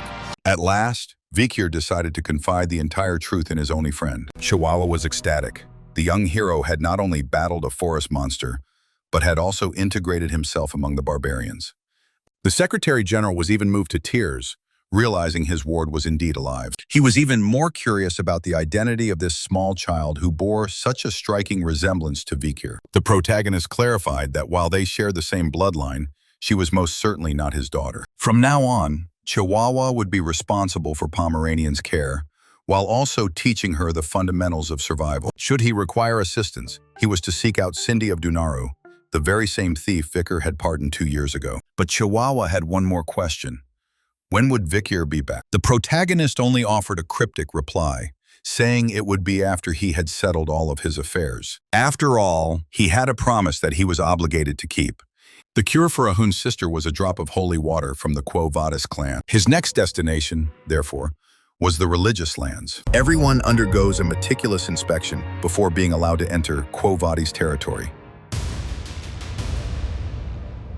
A humble merchant of oil and petroleum was not exempt from this process. Concealed within his barrels, however, was a very precious cargo, which was the source of the man's anxiety. Fortunately, the inspection proceeded without issue, and the merchant successfully reached the city of Holy Mecca. Finally, a true monster emerged from one of the barrels. As a token of his gratitude, he left the man a payment of bull fangs. I believe you've already deduced who this was. Vikir had once again opted for an unorthodox mode of transport, but he had successfully arrived in the Holy Lands. Under the church's influence, all worldly desires, from avarice to carnal indulgence, were absolutely forbidden here. The faithful adhered strictly to all regulations, and upon the ringing of the bells, they would drop to their knees in the middle of the street. This was how Vikir managed to slip into the city's poorest districts. He carried with him the bacteria of the Red Death, which he had cultured from the sweat, blood, and tears of Ahun's sister. If this substance were to enter the well, the local population would fall ill immediately. The approach was harsh, but the circumstances were dire, and every minute was crucial. Suddenly, 3 boys caught sight of him. They immediately picked up on the danger emanating from the stranger. Vikir, however, was unfazed. He addressed the children and sternly commanded them to remember his word. This well is cursed. Anyone who drinks from it will surely die. Spread this message to everyone. The children were terrified, and without needing to be told twice, ran off screaming that a ghost had cursed the well. The young man was satisfied. Now the children would certainly avoid the water and remain uninfected. As a final touch, he left behind the dagger of the Leviathan clan, a group known for its deadly poisons. The Holy Family and the Poison Clan had a long-standing feud, so this act was sure to spark another major conflict. With all preparations in place, it was now possible to pay a visit to St. Dolores.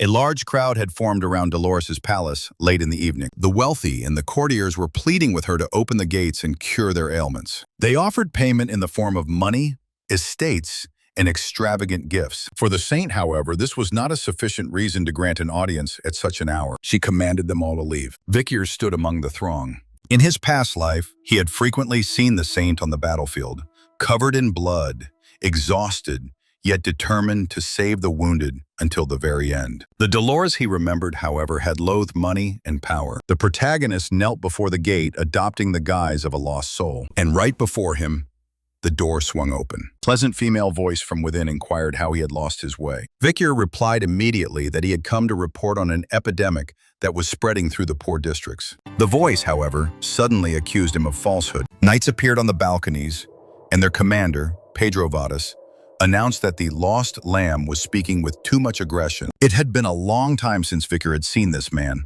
the same one he had once trusted to guard his back in battle. Pedro was devoted to justice and refused to compromise with those who broke the law.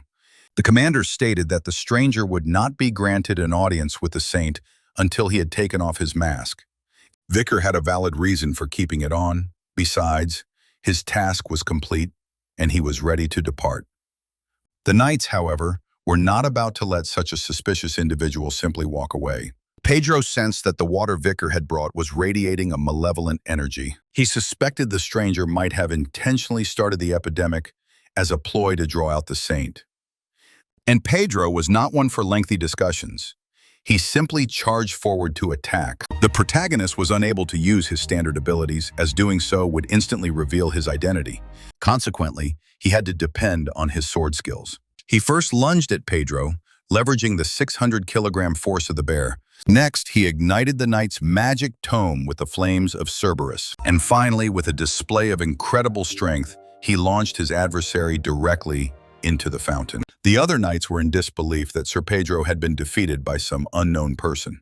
The confrontation was abruptly halted, however. Saint Dolores herself had come out to meet the lost lamb. To her, however, he looked more like a small, scraped-up puppy. She calmly instructed that tea be brought so she could speak with this individual. Saint Dolores was currently about 16 years old. In the future, amidst the war with the demons, she would be on the front lines, rescuing the injured, saving a countless number of lives. During that time, every martial artist, Vikir included, held her in high esteem. The girl explained that she had been under a great deal of stress lately. She had been attending the Colosseum and was trying to rest at home during the holidays. Nobles and merchants, however, relentlessly sought her out at all hours. They were all suffering from ailments caused by drugs or sexually transmitted diseases, and were undeserving of divine intervention. Justice, fairness, and mercy were the will of God, but these people could only see what was directly in front of them. Vikir interjected, speaking of the unavoidable process of getting to know people, a process from which no one is exempt. He then brought up the epidemic that was spreading through the poorer neighborhoods. Dolores asked coolly if he himself had played a role in this. The young man displayed his magic and stated that he took no pleasure in harming the innocent, as this place was his home. The Holy Virgin was taken aback. Before her stood a devout follower. Vikir asserted that he had personally witnessed people contaminating the well. Dolores couldn't comprehend who would gain from her family's downfall. The protagonist theorized that the Leviathan clan would be the primary suspects. They could exploit the epidemic as an opportunity to eliminate their sworn rivals. One shouldn't overlook the bourgeois family either, as they would find a way to profit even from such chaos. Although everything he said was merely a theory, Dolores was astonished by this man's capacity to predict future events with such clarity. She desperately wanted to know his identity. The young man only hinted that he was known as the Night Hound. It was a sinister moniker, but his words carried the weight of truth. Therefore, the Holy House needed to urgently investigate the poor districts and relay their findings to her father. Vikir was pleased. Things would now move along much more quickly. The Holy Virgin, however, was troubled by another question. How could the man who had defeated Pedro, one of the top knights in the order, appear so small and wretched? A mix of blood, oil, and iron emanated from his soul. His cruelty and repressed anger had taken on the shade of pure hatred. Yet, beneath all of this, in the depths of his turbulent emotions, there lay an immense sense of longing and sorrow. The saint went to the scene of the outbreak without delay. The epidemic was already picking up speed, with more and more people falling victim to it. Vikir felt a pang of regret that so many had to suffer. Dolores was equally shocked by what she witnessed. Her sympathy for these people was genuine, and she began to pray. Her voice, like a celestial bell, resonated throughout the church. Suddenly, one of her tears began to flash with a golden light that bathed everything around it. The afflicted were cured. Vic here was now certain of Dolores' incredible, life-giving abilities. His next task was to bring the miracle of her tears to the deep forest. The Holy Virgin knew that healing the sick with divine power was merely a temporary fix. The increasing number of afflicted could only mean one thing: a well in the poor districts had been contaminated. Furthermore, the disease had a slow but prolonged progression.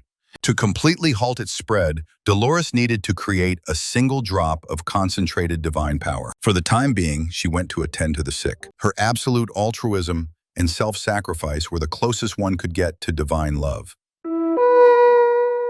Even more difficult challenges lay ahead for her, however, because it wasn't just the patient who suffered, but the saints as well. The Holy Virgin felt ashamed for not having been there for her people all this time, but she had arrived now.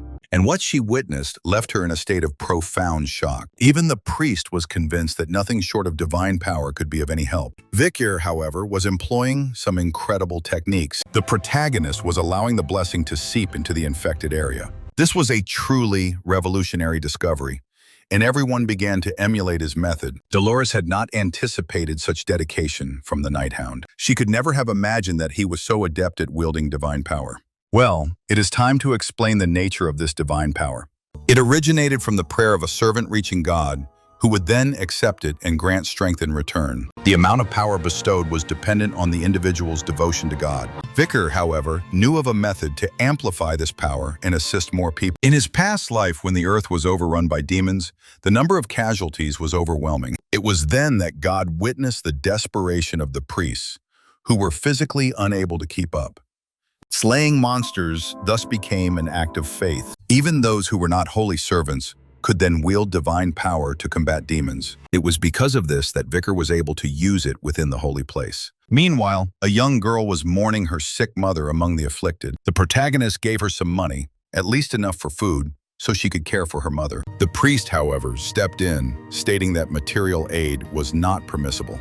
The desire for money is boundless. Vicar's purse, however, had its limits. He was willing to give all he had, and he felt a deep sorrow for these people. His words struck a chord with Dolores. She couldn't understand why the Night Hound spoke of regret and asked for forgiveness. Was he helping for the same reasons she was? Did he also experience pain from not being able to save more people? A sharp pang went through Dolores' heart. She was still young and lacked experience, but now her heart began to race because of the enigmatic man standing before her. After such intensive work, everyone requires a period of rest. The young man had found a secluded spot, but his solitude was short-lived. Dolores quickly located him. She wanted to speak with the man who had saved so many of the sick. The girl chose to confide her own story. Dolores felt she was simply fortunate to have been born with divine power, but she couldn't comprehend why God had chosen someone as weak as her to be a saint. Vicar responded instantly, explaining that it is precisely her suffering and sense of guilt that make her God's choice anything but accidental. The world is in need of a light that can penetrate even the most profound darkness. With all her heart, Dolores wished she could be the kind of person who could utter such words. The Cuovedas family performed their duty flawlessly. Thanks to the efforts of one young virgin, 3 drops of concentrated holy water were produced. It was named Tear of the Saint. The process was heart-wrenching for Dolores, and she could barely withstand the difficult, painful day. But now, this essence of divine power would be kept under secure guard.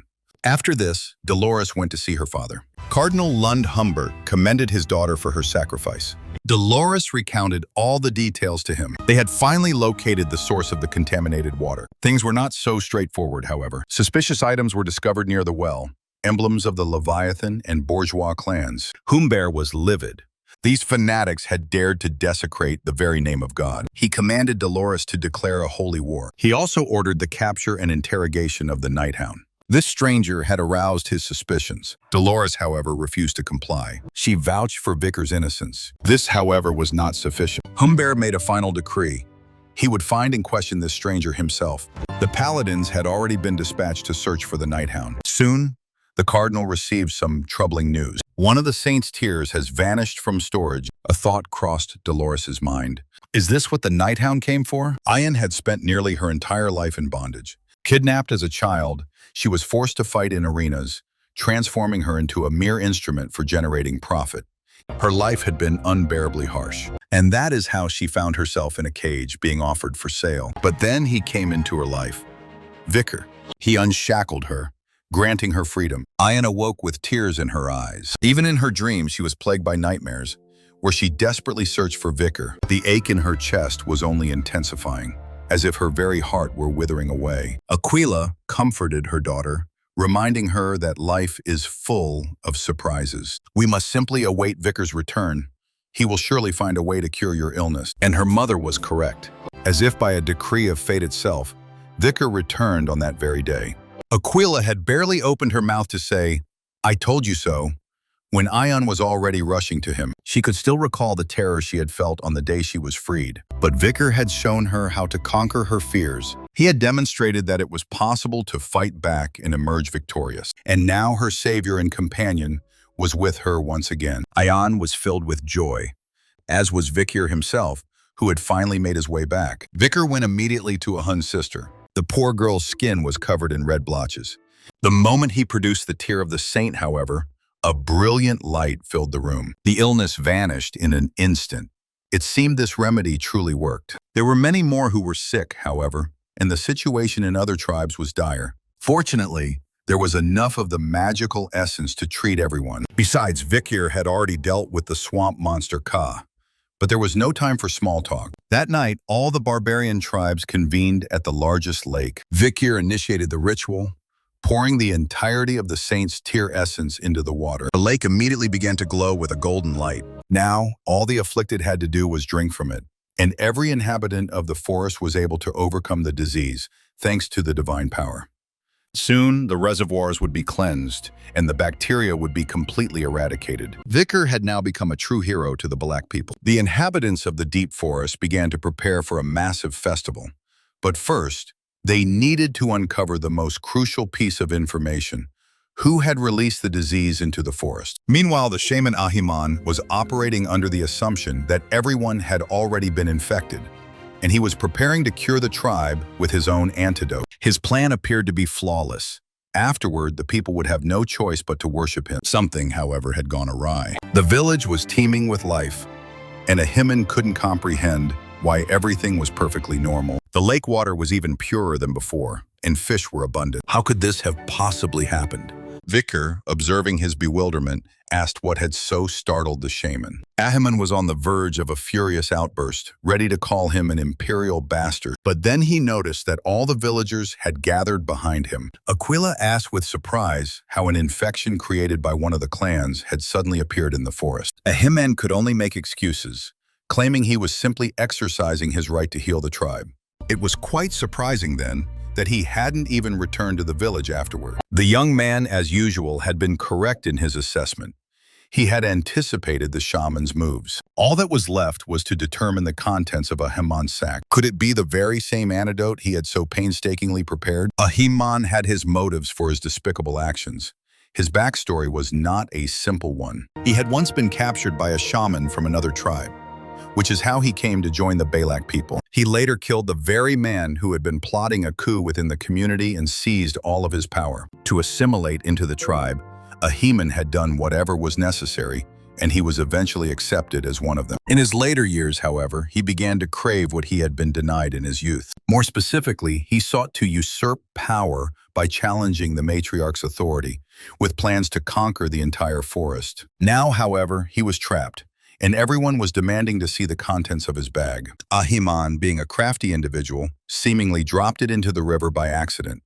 The young man had been right again, but now they lacked any proof that the shaman had actually been carrying the antidote. To establish Ahiman's guilt, it was decided that an Iliad would be held. This was an ancient method of conflict resolution where the Balak people would side with the victor and declare the loser guilty. Tradition was unbreakable, so the duel was to be held at once. And it appears this confrontation is fraying the nerves of even the most stoic observers. The Iliad was conducted within a warrior's circle upon the sacred mountain, the final resting place of the Balak ancestors. With all the barbarians supporting Vicar, Ahiman found himself in a profoundly unfavorable position. Consequently, he summoned his skeletal warriors without a moment's delay. Their purpose was to cover his blind spots, while the shaman himself circled, awaiting an opportune moment to strike. Vikir, however, had acquired a new ability, Silent Step, which he gained after slaying King Rikaka. As a result, these skeletal beings failed to detect his approach. A single, perfectly placed strike sent a dagger plunging into Ahiman's body. The victor of the duel had been decided.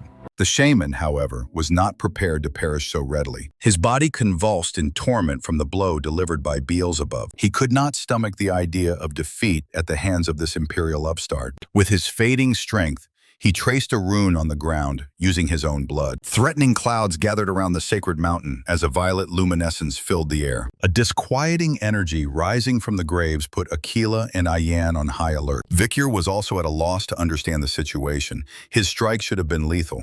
Ahiman, with the fervor of a madman, began muttering strange incantations. Vikir drew back his arm to deliver the final blow once and for all. An arrow, however, suddenly landed at his feet. The shaman rasped that the ancestors themselves would now render judgment. It was time for the dead to settle this conflict. The events that follow are even more startling, so brace yourselves. This mountain was home to countless graves, and now all the ancestors had risen to stand against the living Balak tribe. Yet they had one crucial figure on their side. Aquila immediately gave the command for everyone to brace for a ferocious engagement. Her arrows were merciless. A single shot could obliterate even undead who wielded swords with the skill of high-ranking masters. The Night Fox Aquila was truly a magnificent sight to behold. Vikir and Ayan, however, were tasked with an equally vital mission: to run down Ahiman. The shaman's flight was not without reason. His adversary was the brilliant Aquila, the most powerful leader in the tribe's history. Even she, however, might not be able to contend with what he was about to unleash. Ahiman commenced the performance of a cryptic ritual. Ayan was not inclined to wait and intended to kill him on the spot. Her arrow never reached its target. The ritual had already concluded. The old legends had not been mere stories. The being who slumbered alone in the deep forest had finally stirred. It was the divine archer, Adonai. The young man understood at once. This was the figure from the Balak legends. His very first arrow shot directly toward our two heroes. Vikir managed to deflect it using Beelzebub. The arrowhead, however, grazed Ayan's leg, inflicting a wound that smoldered with black fire. It behaved like a potent poison. It would seem the legends were accurate. Adonai's bow was fashioned from the remnants of Madame Octopus's limbs. The circumstances were rapidly deteriorating. And of course, Vikir felt compelled to shield Ayan from harm. Meanwhile, the shaman commanded his immortal archer to eliminate everyone. That arrow, however, never found its mark. Aquila caught it with her bare hands. The chieftain had business to discuss with Ahiman. Aquila's arrival was purposeful. She had sensed an incredibly powerful aura, and her timing was perfect, as a new challenger had just appeared before them. The leader swiftly neutralized the poison contained within Adonai's arrow. She simply detonated her own aura, which purged the toxin from her blood. A masterful maneuver. Ahiman's betrayal was of little consequence to her. She had only one question. Was the figure before her truly the divine archer Adonai? The shaman, unable to suppress his glee, shouted that it was indeed him, and that Aquila would not have the audacity to challenge him. The matriarch, however, had entirely different intentions. She immediately instructed Ayan and Vikir to stay out of the fight. It was an honor for her to face Adonai in combat and determine which of them was stronger. Wasting no time, she launched the first attack. Her arrows flew in a continuous stream, but the legendary Balak warrior dodged them with incredible agility. He immediately retaliated with powerful shots of his own. His arrows, however, also failed to find their target. It appeared this battle was destined to be a protracted one. Vikir could scarcely believe he was witnessing such a confrontation. The shaman, however, knew what to anticipate from the Night Fox, but he was confident she could not defeat his warrior. Adonai, after all, was already among the dead. Despite this, Aquila was fighting him on even terms. Her close-quarters combat was just as formidable as her archery. One of her arrows, however, managed to alter the battle's momentum. The great ancestor seemed to pause for a moment. It's possible he was reluctant to harm his own descendant. Regardless of the reason, Aquila knew there was only one thing she could do: release him from his current state. At the last possible second, however, a hand composed of pure darkness intercepted the arrow. It was Adonai's own body, which had resisted the shaman's spells until the very end. With Ahiman now in peril, the divine archer was compelled to fight with his full power. The divine archer's deceased form began to transform. This was no longer Adonai. A truly demonic entity now stood in his place. Monsters of A-rank classification that inhabited the forest began to gather round. It took Adonai only 3 arrows to annihilate them all. He now had a single objective: to kill Aquila. The matriarch was in a difficult position. With every blow she took, the poison of Madame Octopus spread further through her system. The Night Fox needed to conclude this fight as quickly as possible. Adonai, however, evaded all of her arrows. The one that was aimed directly at his head, he shattered with a single motion. Ion grew increasingly worried for her mother. It felt as if the entire forest was resonating with the intensity of this battle.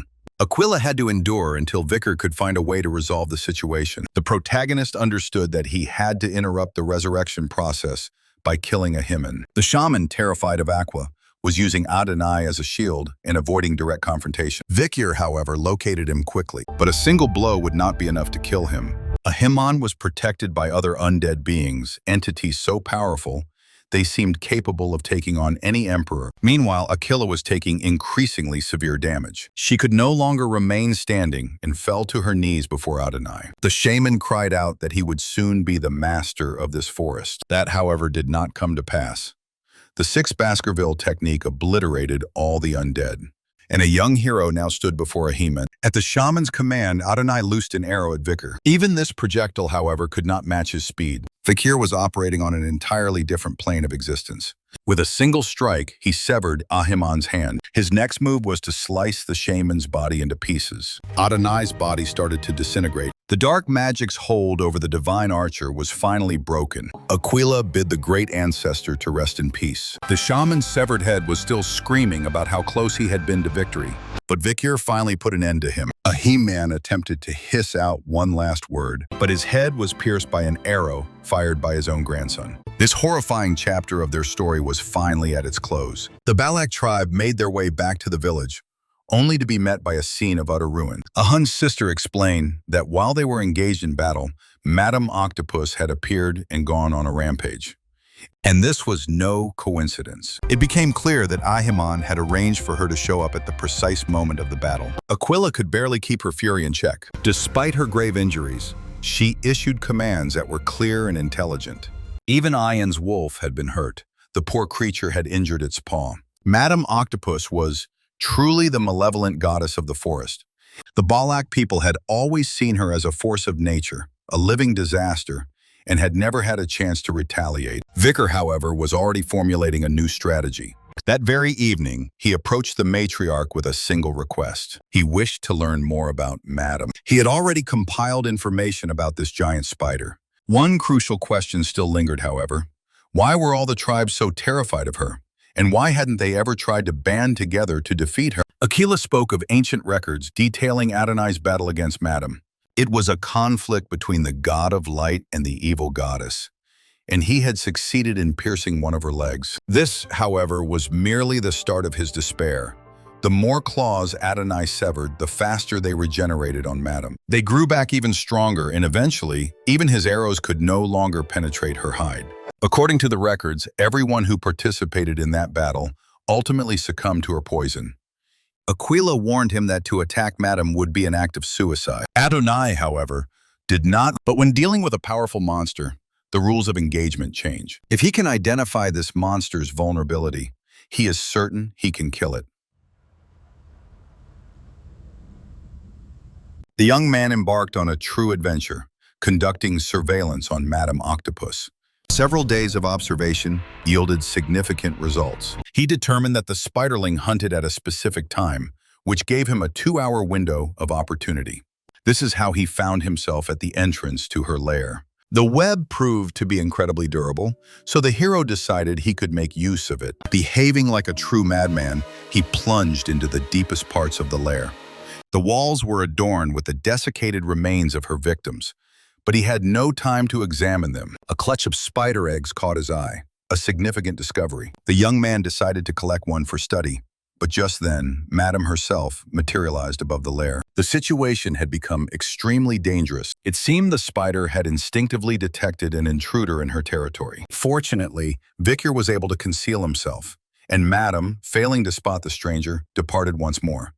Ion started to become anxious. It was common knowledge that Vicar had been actively inquiring about Madame. His interest clearly extended beyond simple curiosity. This time, however, he was the one who summoned her to his tent. Inside, he had set up an entire makeshift laboratory. The young man explained that he had gathered records about the spider from various tribes and had also managed to acquire one of her eggs. Ion understood his intentions immediately. He was preparing to fight Madame. Vicar, however, also mentioned his plans to leave the forest soon, though he might return after he has concluded his business with his family. If that was the case, then he felt the need to protect the place he intended to come back to. The plan to hunt Madame was fully formed. Ion was well aware that Vicar consistently confronted seemingly insurmountable challenges and always emerged victorious. So on this occasion, she held no doubt about a positive result. Vicar only reinforced her conviction. Before he confronted the spider, however, there was one more critical task to be done. He sought out a particular forest monster, the salamander, and took from it the ability to regenerate. The very next day, something unexpected occurred. Vicar had vanished. Ion immediately knew what was happening. She offered a silent prayer, asking the god of the forest to protect the great warrior, who was about to face a true catastrophe. The protagonist was certain that rain would fall soon. During such times, Madame Octopus was typically asleep, making it the ideal moment to launch an attack. The young man had already calculated every possible scenario for the hunt. He had even formulated contingency plans for any potential turn of events. The hunt for Madame Octopus had officially begun. The hero immediately engaged his Baskerville techniques, unleashing devastating strikes on the spider's legs. Just as Adonai's records had foretold, each severed limb instantly regrew to twice its original size. In that case, it was time for Vicar to implement Plan A. He delivered hundreds of blows, continuously hacking at the monster's legs, which sent the creature into a panic. Backed into a corner, Madame discharged her lethal venom. It began to course through Vicar's body almost instantly. He didn't falter, however. Though reluctant, he had to employ his newly obtained power. His severed arm regenerated in a flash. The protagonist continued to close the distance to the monster. He rained blow after blow upon the creature. His efforts were not in vain. Madame had already sprouted a multitude of extra legs to replace the ones she had lost. This was precisely the outcome he had been aiming for. Now it was time to exit her lair. Vicar knew he was no match for the spider in terms of speed. His strategy, however, relied on doubling her number of limbs. Her unique gift had now become her downfall, as too many legs were now impeding her movement.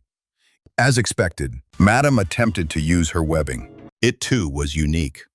Conventional fire could not harm it. It instantly vaporized, however, when exposed to the hellfire of the underworld. Furthermore, the spider's lair was thick with cadaver gas, creating the perfect environment for the flames to spread. The octopus had sullied its karma, blinded by its own strength, and the moment for its purification had finally arrived. Because Vicar had discovered Madame's weakness, all that was left was to ensure she couldn't escape from her lair. The excessive number legs prevented the creature from moving effectively, and without her web, an escape was out of the question.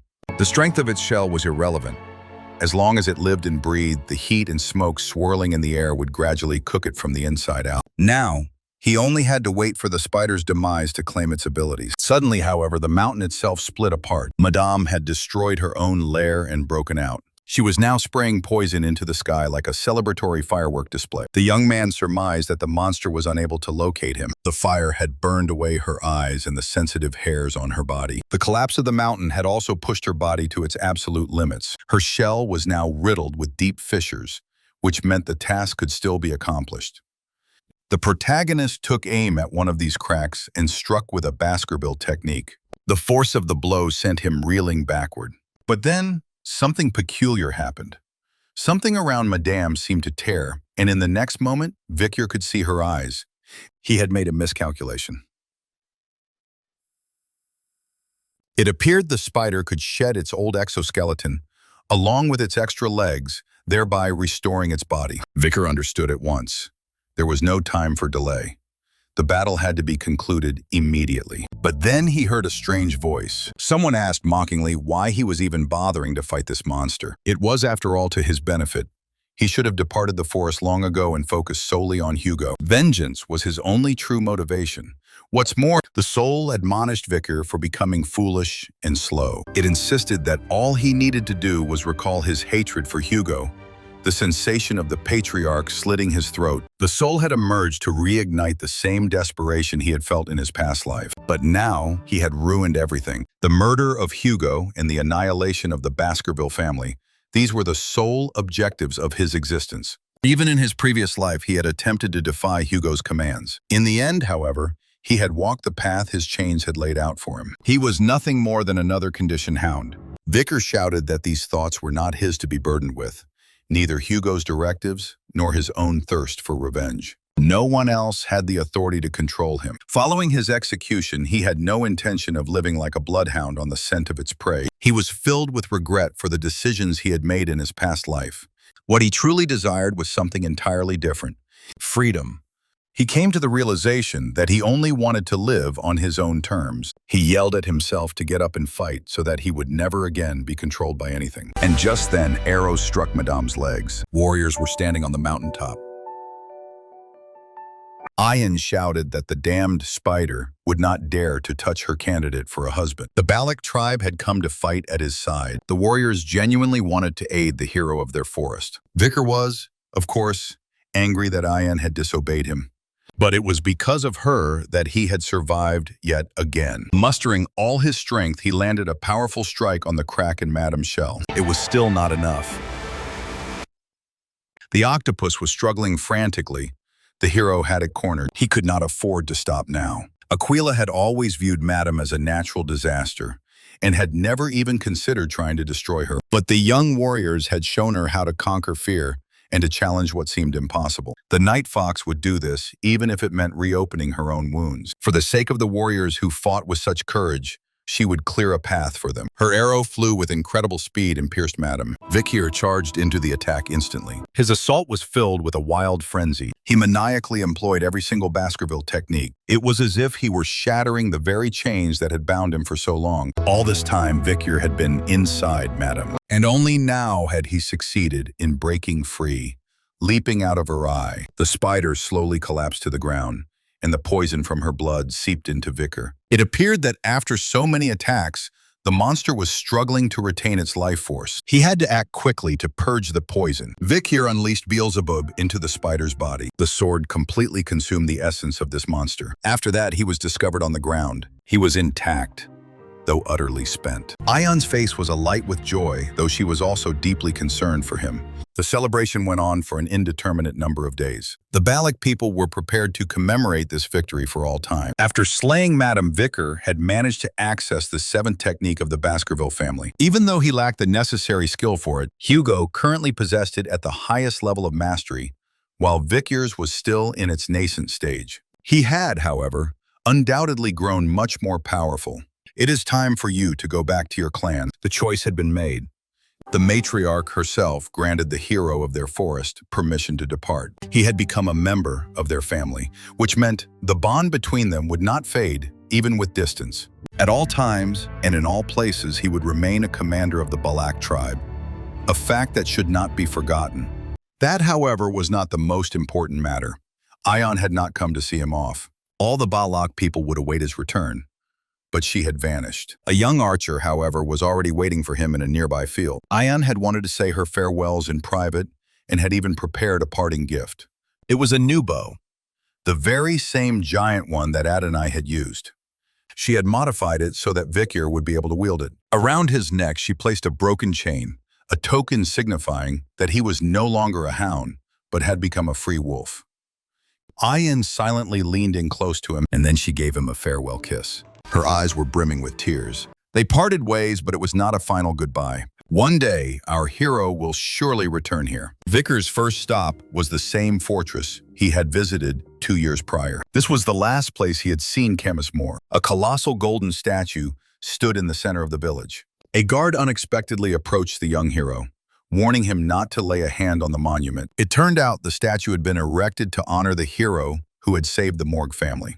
The Hound of Baskerville. The protagonist was dumbfounded. Following this, he made his way to the local tavern. His enigmatic presence immediately drew the attention of the Morgue triplets.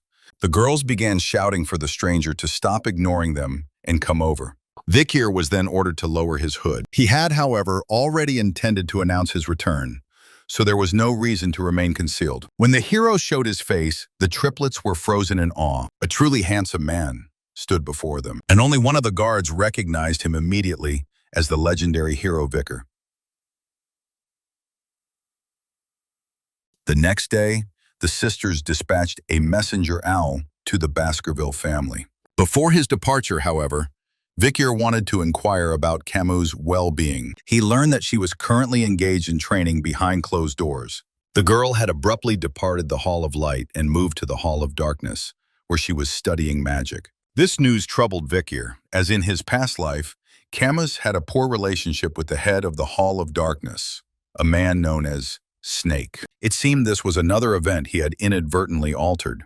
The protagonist requested that they relay a message to her, to leave the Hall of Darkness and arrange a meeting with him. The news of the great hero's return spread with the speed of wildfire. It appeared that the entire empire was now aware of it. Most importantly, however, Patriarch Baskerville had now also received the news. This time, Vikir entered Chihuahua's office through the front door. The vice consul had finally made his way back to Underdog.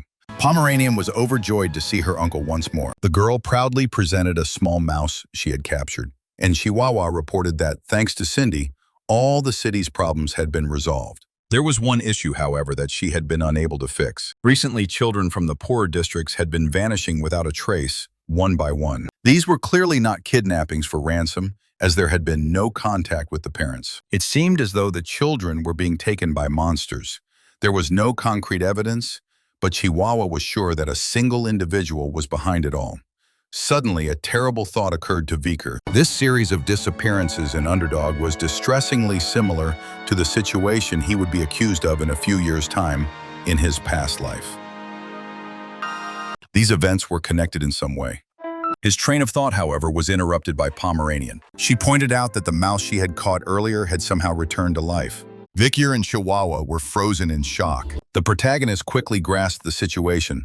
The child had drawn upon mana from another dimension. It turned out she had acquired this skill quite recently. In the Baskerville and Morgue families, children did not begin practicing magic until they were at least 8 years old.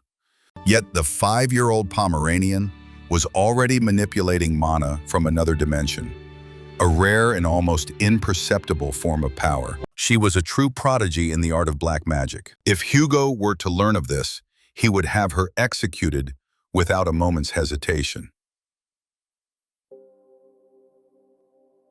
The patriarch was all too predictable, and their paths should never be allowed to cross. Suddenly, Chihuahua was handed a letter. The news it contained was not good.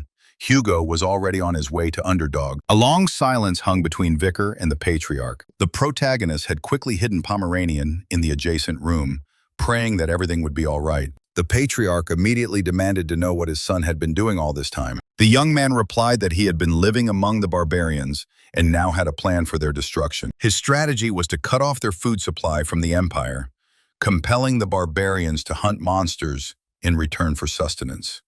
In the end, the monsters would be driven to extinction through this process. Hugo was pleased. He had expected nothing less from his son. For the first time in a very long while, a smile graced his lips. Even the butler had not seen such an expression since the day of Vikir's disappearance. Of course, the protagonist had no desire for the Bollock people to suffer at the hands of the Baskervilles. Officially, they would be recorded as having died fighting monsters, but in truth, they would simply relocate to Madame's former territory. Hugo, however, added another significant condition. He had no plans to engage in trade with the Rococo tribe. They intended to completely annihilate them. In reality, the father simply hadn't seen his son in many years and had spent that time cursing the barbarians. So now he did not want Vikir to risk his life on the front lines again. The diplomatic advantages the Baskervilles had gained were no longer of any importance to him. Vikir expressed his gratitude for his father's concern. All of a sudden, Pomeranian burst into the room, frightened by the thunderstorm outside. Hugo shot to his feet abruptly. His face Hugo didn't even realize that the familiar cold mask he always wore had slipped from his face. For the first time in many years, a genuine emotion flickered in his eyes. For just a second, he thought he was looking at Penelope. Vikier immediately stepped in, urging his father to remain calm. In a steady, even voice, he explained that the girl was merely a child from one of the border tribes and had no connection to their family. Hugo finally composed himself. Yes, his daughter couldn't possibly be this young. After taking a deep breath, the patriarch decided not to stay any longer. He was tired and made his way to his quarters, but not before informing his son that he expected to see him at the grand banquet the next day. Vicar assented, left alone with his own thoughts. Sleep was difficult to find. Hugo's reaction had genuinely taken him by surprise. Perhaps it was time to tell him about Pomeranian. Regardless of what happened, his main priority was to protect his niece. Just as he was mulling this over, a figure materialized in the darkness of the room. Cindy stood before him. They hadn't seen each other in quite some time, and her appearance seemed to be for a reason. The girl had brought the information he had requested. It was the guest list for the following day's banquet. In addition to Hugo, his two brothers were expected to be in attendance. The first was Boston Terrier, whom we know as the commander of the Pit Bulls. The second was Gray, the commander of the Mastiffs. There was no doubt that these two would attempt to recruit Viker into their respective orders. There were other guests as well, however. Osiris, the one who, in his youth, had become a perfect reflection of his father. In Vikir's past life, this boy had been as cold and stoic as a statue. And finally, Seth Labaskerbo. He had been in secluded training and was known for being perpetually frail and weak, kind, gentle. He was the only member of the entire family whom Vikir respected. He would now have the chance to meet Seth. And the banquet itself was sure to be filled with interesting developments. Vikir was already present in the dining hall. The protagonist offered his formal thanks for the invitation. Hugo simply acknowledged him with a nod and directed his son to take a seat at the table. The conversation quickly devolved into a dispute between the patriarch's two brothers. The commanders of the two orders were passionately debating which one Viker should join. In the past, offers from the Mastiffs and Pit Bulls would have been a true honor for him. Now, however, the young hero saw only two overconfident fools before him. The uncles were eager to see how much their nephew had developed. Hugo swiftly put a stop to their bickering so that his son could enjoy his meal in peace. Vikir calmly pointed out that his accomplishments could be easily demonstrated without ever leaving the training hall. He then proceeded to prove it in a brilliantly simple fashion. He noticed with a glance that Uncle Terrier had been served too much wine, while Dane's meat was undercooked. A moment later, the situation was rectified. He placed his hand on the table, channeled his mana, and the outcome left everyone speechless. At 17, he had achieved the rank of an intermediate expert. This was an unexpected development. He had revealed his power 2 years prior during the battle with Madam, and had assumed the news would have circulated by now. It appeared, however, that the triplets had maintained their silence. And in that moment, another astonishing event unfolded. Osiris offered his brother unexpected praise, encouraging him to maintain his current course. The shock on Vikir's face was palpable. The primary heir of the Baskerville family, cold, merciless, and the very image of Hugo, had just offered him words of encouragement. Even Seth could not conceal his astonishment. Not only had Osiris complimented someone, but he had smiled while doing so. The younger brother peered at Vikir and inquired if he was even recognized. Upon discovering that the protagonist did remember him, Seth was visibly pleased and confessed his intention to visit after the banquet, as his training was taking place near Underdog. Vikir recalled Seth vividly from his previous existence. He was the one who had stood up for him during his accusations. At this banquet, he was the sole person Vikir was genuinely happy to see. But then, suddenly, a vile odor arose, a suffocating, repulsive scent that only he could identify. It was the stench of demons. It appeared a monster was concealed among the attendees. And if Vikir's senses were not deceiving him, the terrible smell originated from someone within this very hall. Vikir observed as Seth casually continued the conversation, attempting to lighten the mood. On the surface, his brother appeared just as he had in his former life. Why then did he carry the unbearable scent of demons? And furthermore, his reflection. It was absent from the polished glass. Could the real Seth be dead, his body now inhabited by a demon? Voicing such a suspicion, now would be incredibly reckless. Vicar resolved to gather as much intelligence as he could. That cloying smile, however, made him feel as though icy fingers were slowly tightening around his throat, leaving him breathless. Fortunately, Osiris created a diversion, and Vicar was spared from enduring the sickening stench any longer. Following this, the patriarch himself requested his presence in his office. The 5-hour-long dinner had left Vikir thoroughly drained. He suspected his father wished to talk about his matriculation at the academy. Before his meeting with Hugo, however, another unexpected encounter awaited him. The triplets were lying in wait for him just outside. Vikir braced himself for a confrontation. Yet, rather than launching an attack, they knelt. The gesture resembled a knightly vow of fealty. The brothers had come to settle a debt. During the assault on the forest monster, they had experienced for the first time in their lives not just terror, but also profound respect. On that day, they resolved to become the three spears of Vikir von Baskerville. They implored the protagonist to take them into his service, swearing their eternal loyalty. In a past life, these three had posed a lethal danger to Vikir. Now, however, he required no such pledges. The fact that they would be allies from this point forward was something best kept quiet. The triplets were ecstatic to have their wish granted. Vikir's mind, however, was preoccupied with a single thought. The demon that had usurped Seth's body, no matter the cost, that monster had to be destroyed. But first, he went to see the patriarch. The Colosseum Academy stood as the most prominent educational institution in the entire empire. Vikir had previously walked its halls as a servant to the triplets, enduring the disdainful glances of the nobility. Those memories, however, no longer held any power over him. Hugo had honored his promise. Vikir was headed to the academy. The triplets would be accompanying him. Before his departure, however, the protagonist wished to claim his reward. The Morg family had pledged compensation for his disappearance, but material wealth held no interest for Vikir. He desired only to hear a story. He wanted to know more about Miss Roxanne and Penelope. Hugo became guarded. If his son's inquiry was born of simple curiosity then, Vikir, however, requested that he tell the tale first and ask for his reasons afterward.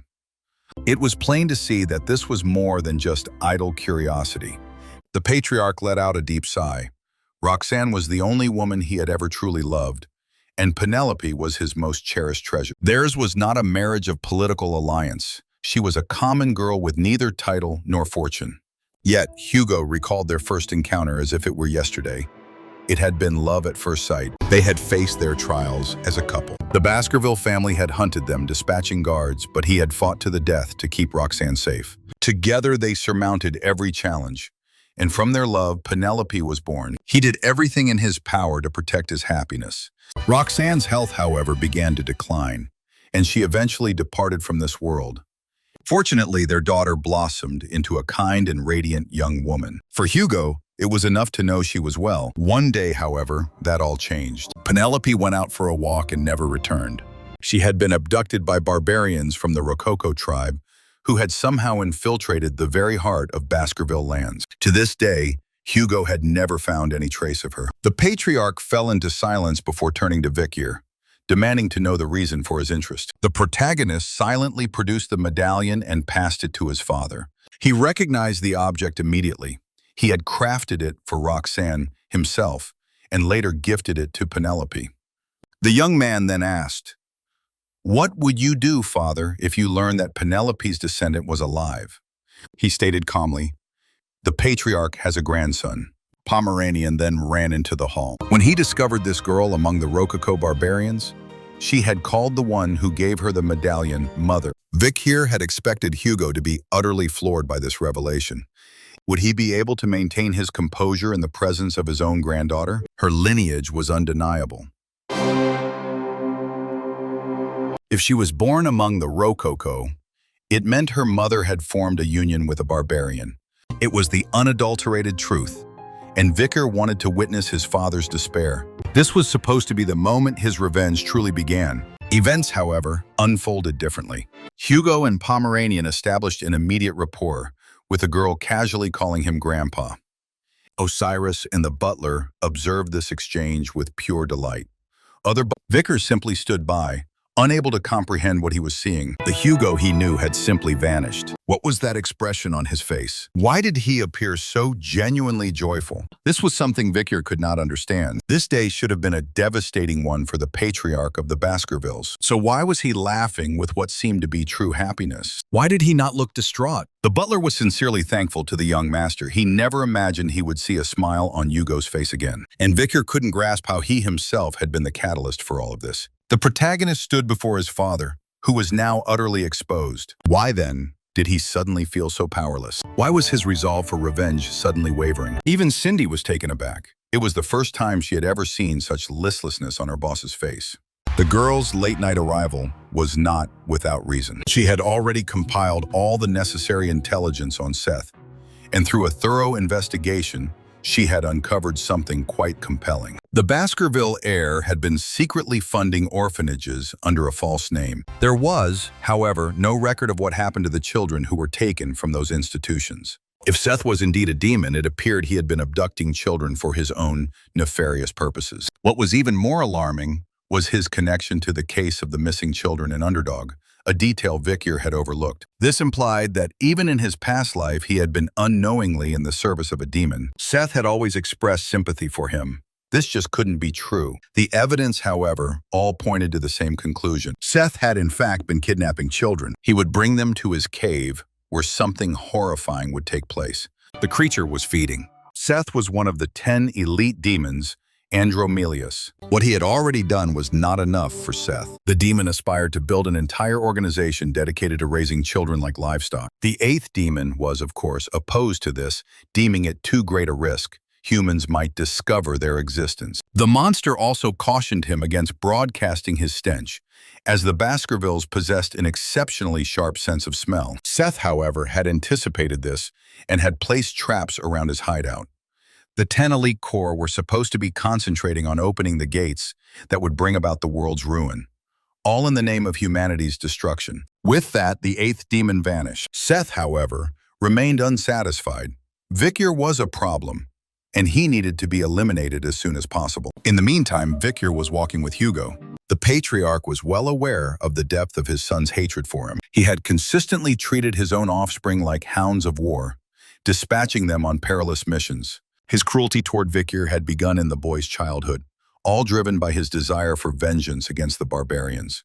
But now, the patriarch was asking for forgiveness and offering his sincere gratitude. This sense of relief had come about only because of Pomeranian. For this reason, Victor could ask for anything he wished, not as a reward for a hound, but as a token of genuine appreciation. From the moment of his return, the protagonist knew that the cold, ruthless Hugo was gone. This realization, however, only pushed him further into a state of confusion. Which path should he choose, revenge or forgiveness? First, he had one critical matter to conclude. To do so, Victor would require the patriarch's assistance. Meanwhile, Seth paid a visit to Pomeranian. Hugo had, in fact, given strict orders that no one was to approach his granddaughter. The second heir, however, requested that his visit be kept confidential. The girl's hair brought to mind the patriarch's daughter. The nanny, however, immediately realized that Seth had not even been born at that time and could not possibly have known her. The demon knew at once that he had slipped up, but quickly rectified the mistake by frightening her into silence. The monster spoke openly of the Pomeranian's resemblance to Hugo's daughter and wife. How amusing.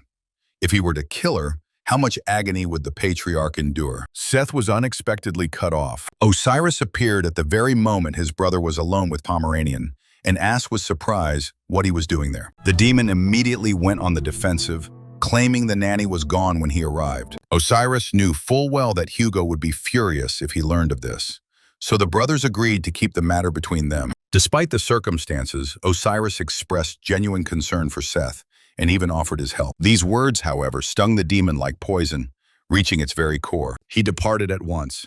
Osiris let out a heavy sigh. For the first time in his life, he had openly admitted his concern. As a descendant of the patriarch, he had always striven to emulate his father. But now, the man he had known as cold and emotionless was permitting himself to show his feelings. Osiris desired this as well, to live without the pretense of a mask, to express the emotions that churned within him. And all of this was made possible by the arrival of a little girl in the Baskerville family. Meanwhile, Seth was seething with rage. He had a perfect opportunity to eliminate Pomeranian, but the damned Osiris had unexpectedly intervened. There was still ample time, however. He just needed to find a method. Should he poison her, as he had once done to Roxanne, and stage it as an accidental death? Should he use barbarians, as he had in Penelope's case? No, this time he wanted to dispose of the last girl of the Baskerville line in the most brutal way imaginable. Suddenly, a signal interrupted his thoughts. Someone had triggered the trap surrounding his cave. Seth was instantly on high alert. Who could have found this place? Vicar entered the cave with a calm demeanor. He was keeping his promise to pay his brother a visit. The protagonist explained that he had been observing him for some time. But now he was curious. What was his brother doing in such a disorderly place? It was almost as if he were the very demon responsible for the disappearances of children in the town of Underdog. Seth seemed to light up. Could his little brother truly know everything? Vicar was surprised that the demon no longer bothered to conceal its true identity. What astonished him even more, however, was Seth's unwavering confidence. Since Vicar had arrived without backup, he must not object to being carved into pieces right now. Before he could even complete the thought, Vicar severed his hand with a single, fluid motion. A searing pain shot through Seth, as if his very soul had been torn out. What was this? How could this boy possess a relic of the great Lord of the Flies? Vicar just shook his head. This was precisely the level of knowledge he anticipated from a member of the 10 elite corps. Seth's insides recoiled even further as he detected a familiar scent in the air. The boy's soul reeked of the blood of his kin. Could he really have journeyed to hell itself? The protagonist gave him no time to contemplate. He calmly instructed the demon to awaken. He would not be allowed to die so easily. In Vicar's past life, the world had been consumed by chaos. A gateway had opened in the heavens, linking the human realm to the kingdom of demons. When they commenced their invasion, it was dubbed the Fall. The ones who had opened the gate were the 10 most powerful demons, the first to step onto Earth. During the prolonged war against the demons, Vicar had encountered one of them. The battle's outcome was tragic. Of 667 soldiers, only one survived, while 666 perished. Who could have imagined that in this life, Vicar would face one of those demons, and a full decade early? He surveyed his surroundings.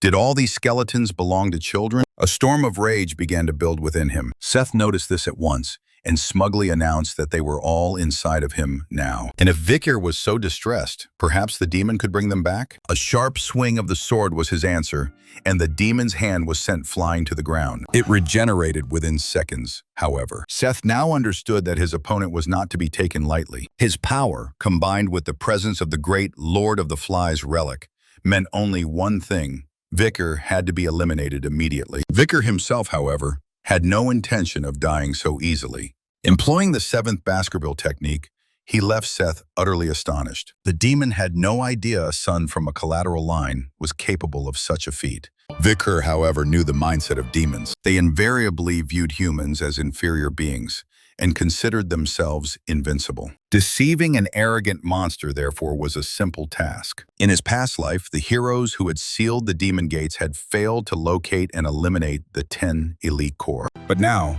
before the fall has even occurred, these beings are in hiding. The young man asked the demon if he would feel even a sliver of relief if he were to destroy all of his comrades and sabotage their plan.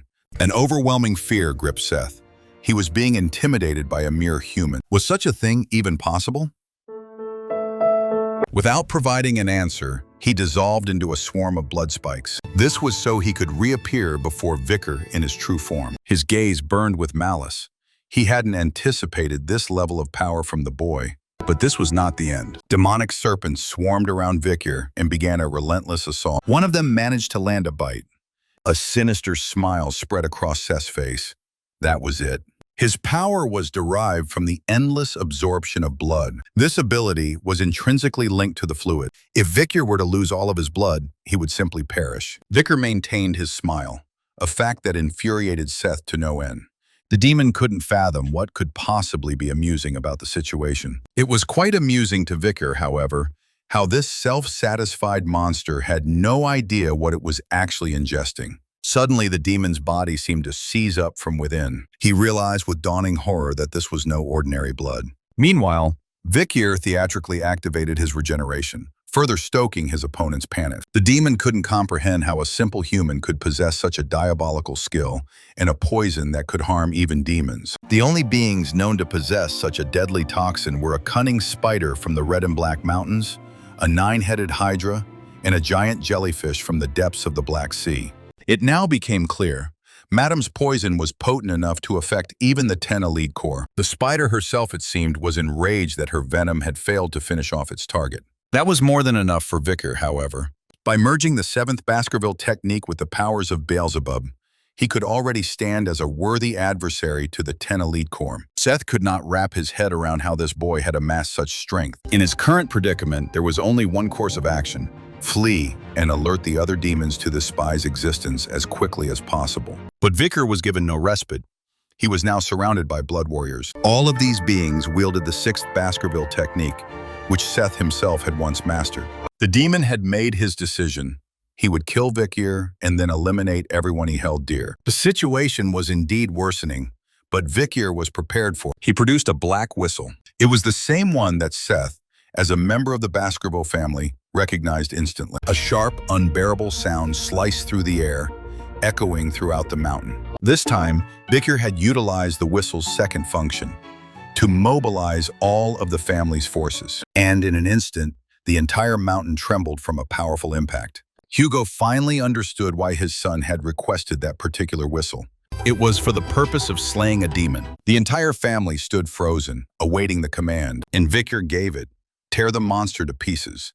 All the hounds were briefed on the demon's abilities, but were under strict orders not to sustain a single scratch. It was this very command that ignited the soldier's fighting spirit. Meanwhile, a heavy weight settled in Hugo's soul. How could he have failed to see that his son had become a demon? What was the state of the Baskerville family? The demon, realizing his situation was dire, frantically searched for an escape. He began to plead for a bargain. If he were allowed to go free, he would vacate Seth's body. Vicar regarded him with skepticism. Would anyone actually fall for such nonsense? Andromelius, however, knew he didn't need to persuade everyone. One would be sufficient, so he addressed Osiris. The monster preyed on the older brother's emotions, reminding him that he wouldn't let his younger brother be killed. Seth's memories were accurate.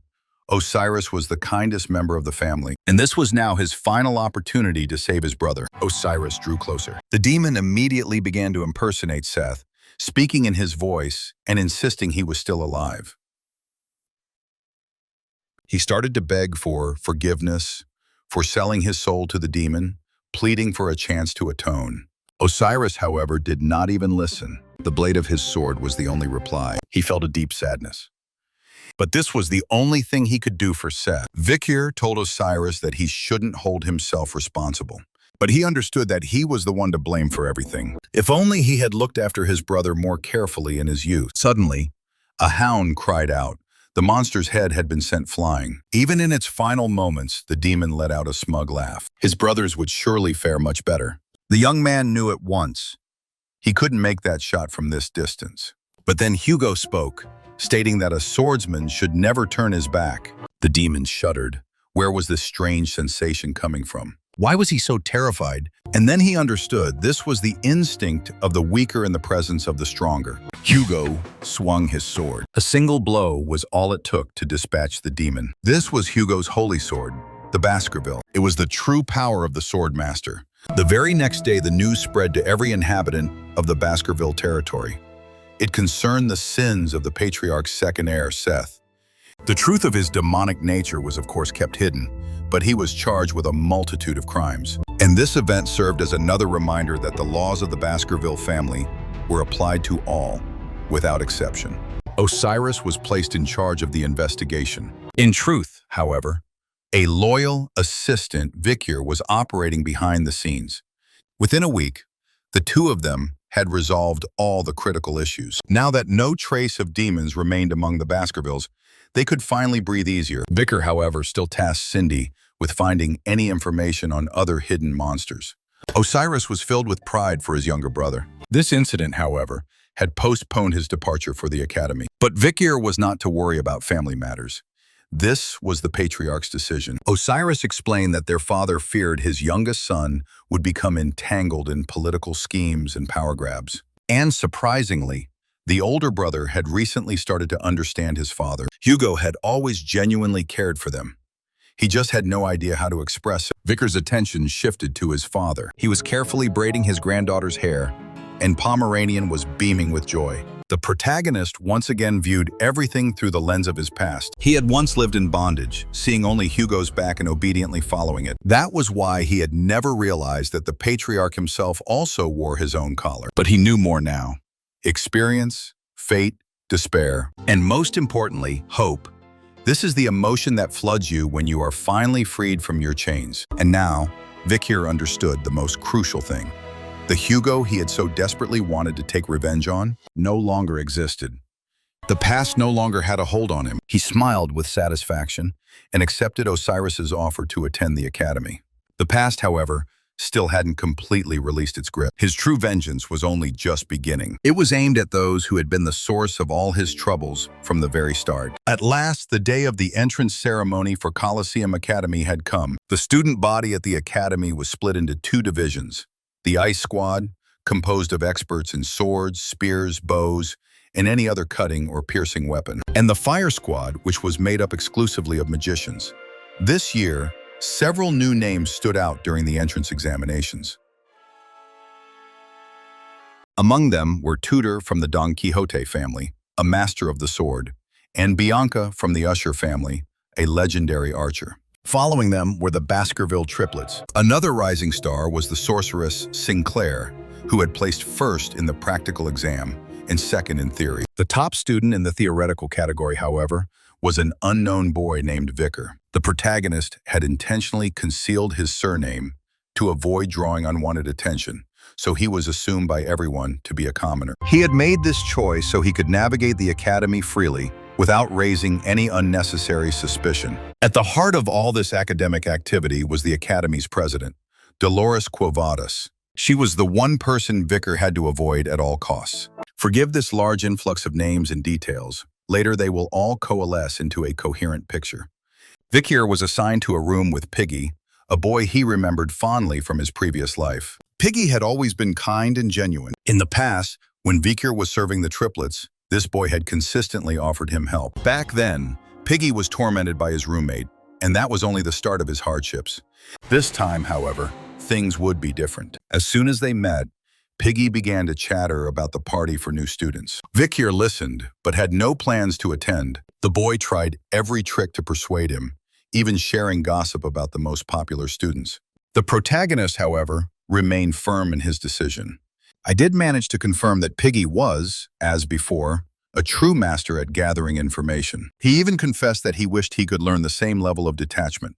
Vicar, however, was not one for idleness. He had an important task to attend to, a meeting with Ron. 4 years ago, he had murdered a neighboring family, sacrificing them to forge a contract with a demon. The young man severed both of his hands in a single motion. He was interested in the specific creature with which the man had struck a deal. Ron, however, never had the chance to speak. His head detonated. This was the third suspect to explode right in front of him. It was no coincidence. Vicar's blacklist, which he had created with Cindy, held the names of all who served demons and had betrayed humanity. By the time of the Empire's fall, every last one of them was to be eliminated. The fact that 3 suspects had exploded before he could kill them indicated only one thing.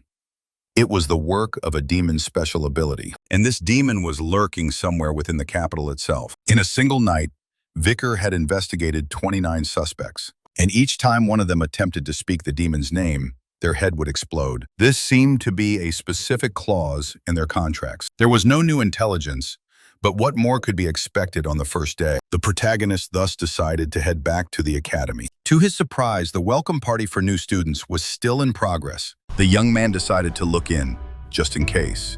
He immediately came across 2 familiar faces from his past. Even in his previous life, he had been unaware that these 2 were the same age. They were the heroes who, alongside Camus Morgue, had led humanity to victory. One of them was Tudor, a descendant of the Don Quixote family, a sword prodigy and a human bulwark on the front lines. The other was Bianca, a legendary archer from the mystic family who had slain countless demons. Vicar recognized many of the guests. They had all at one point stood with him on the fields of battle. One question, however, weighed most heavily on his mind. Had Camus Morgan rolled at the academy? His musings were cut short by an unpleasant sight. The upperclassmen were forcing Piggy to consume alcohol. If the boy could down it in one go, they promised not to make him sing. He had no other option. So Piggy took a drink but immediately threw it all up onto the floor.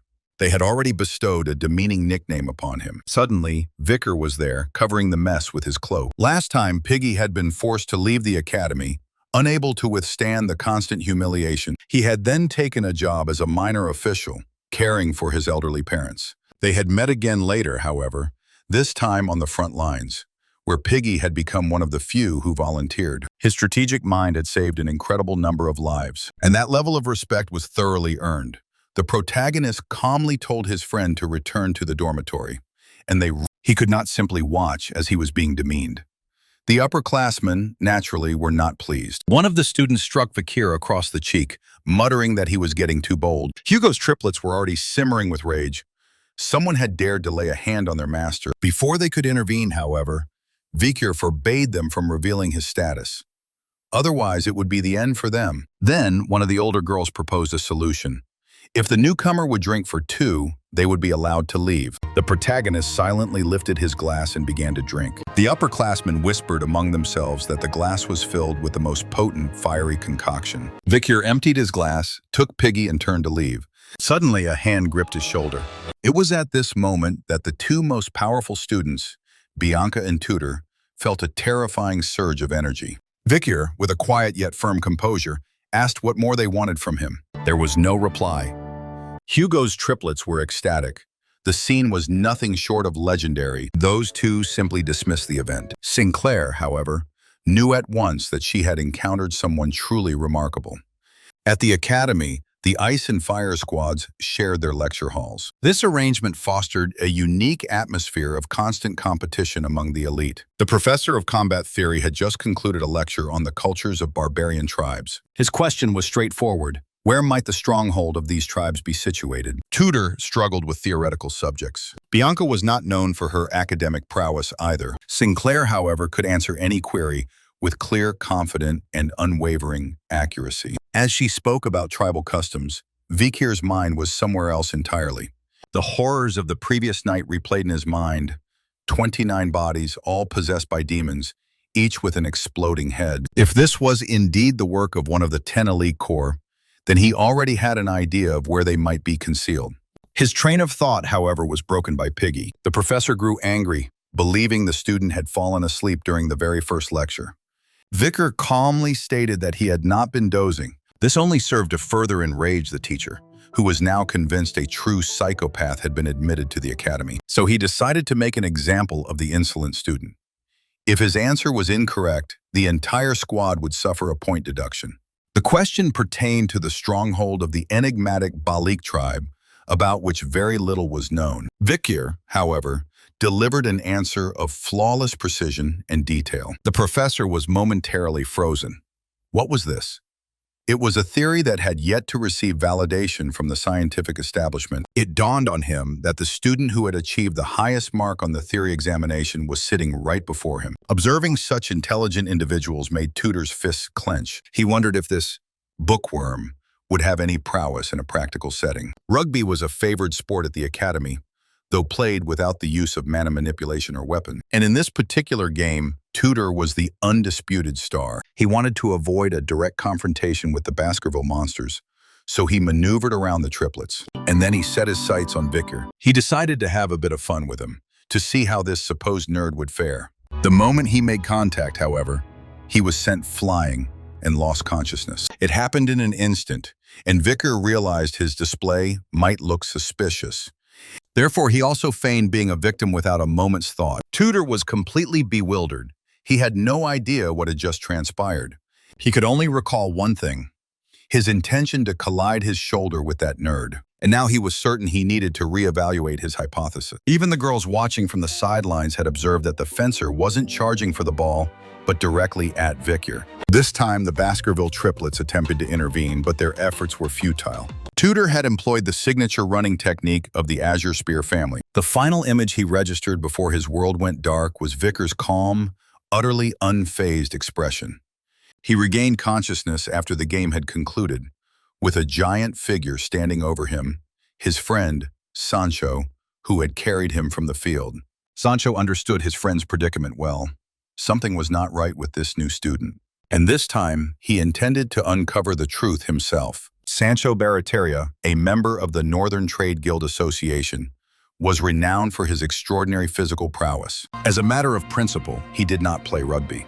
But after his friend had been taken out of the match for a second time, he chose to make an exception. The triplets were already on high alert. Sancho, however, like a force of nature, effortlessly brushed all three of them aside. And now he was hurtling straight for Victor. He wanted to see if this nerd could withstand a genuine impact. The moment he made contact, however, it felt as if he had run into a mountain. He stood there, stunned, unable to believe what had just happened. Victor knew he had to play along with the situation. So he pretended to be genuinely injured and collapsed to the ground. Sancho remained in a state of shock, and the triplets seized this opportunity. The victory was now decisively theirs. Water was poured over Victor's head to revive him, and Sancho declared that the unsung hero who secured their win should not be left on the sidelines. Tudor jestingly asked him to show at least a little happiness since he had forced him to back down. What stunned Sancho the most, however, was the condition of Victor's body. It was as solid as a mountain, and for a second he thought the boy had used mana. But Victor insisted, with no offense intended, that he was just a commoner. The protagonist removed his glasses as he rested, completely unaware of what was to come. From this point forward, the academy would transform from a mere place of learning into the stage for a real adventure. That very evening, the Nighthound encountered a peculiar creature. A ghastly odor and waves of dark energy saturated the air. Could this be one of the elite corps? The protagonist's new adversary was indeed exceptionally powerful. Its aura was at an expert level, and the techniques it employed were those of the Kuovadas. This was a clear indication that the individual before Victor was not one of the elite corps, so who could it be? The protagonist pondered this with a growing sense of dread. Had a demon truly managed to infiltrate a religious nation? And if he could eliminate this servant, perhaps he would finally come face to face with the demon itself. It had been a long time since Victor had allowed his emotions free rein, and now seemed like the perfect time to indulge. His strikes were precise, swift, and devastatingly powerful. Even as the demon's servant attempted to flee, Victor kept it within his sights, offering no chance of escape. The creature was mortally wounded. He spotted a name carved into its flesh. The protagonist wondered with surprise, who would turn a Phoebo into such a monster? The answer, however, was obvious. The demon exerted complete control over its minions, down to the smallest detail, even influencing their speech. Words, however, cannot resolve everything. And Victor knew of methods far more effective than conversation, methods he much preferred. Amidst the debris, the hero encountered another man, a purveyor of poisons. This time, Victor was determined to learn everything. They were not alone, however. Someone was already tailing them. The merchant consented to talk, and even managed to shout something about the manager's office in a safe. It was too late, though. A demonic energy suddenly warped the space around them. Victor sensed it immediately, and the man who had just tried to help was transforming into something bizarre. No, into a living bomb, and it was already detonated. The explosion was heard by law enforcement officers. Among them was Saint Dolores, and they all rushed to the scene at once. This was clearly no ordinary event. The signs of a battle extended even to the shelter. The question that arose was, what kind of evil had they been fighting there? Dolores made an unexpected discovery. She was visibly stunned by what she found and quickly concealed the item. There was no question about it, however, this mask belonged to the Nighthound.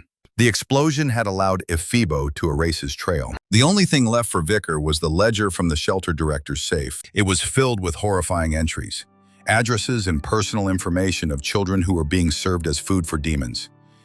Most importantly, Victor recognized the silhouette of the person he had spotted on the roof the previous night. It was without a doubt a student from the academy, and possibly one of the elite corpers. But while someone lurked in the shadows, the academy's attention was focused on another matter. The new edition of the renowned capital's newspaper was on its way.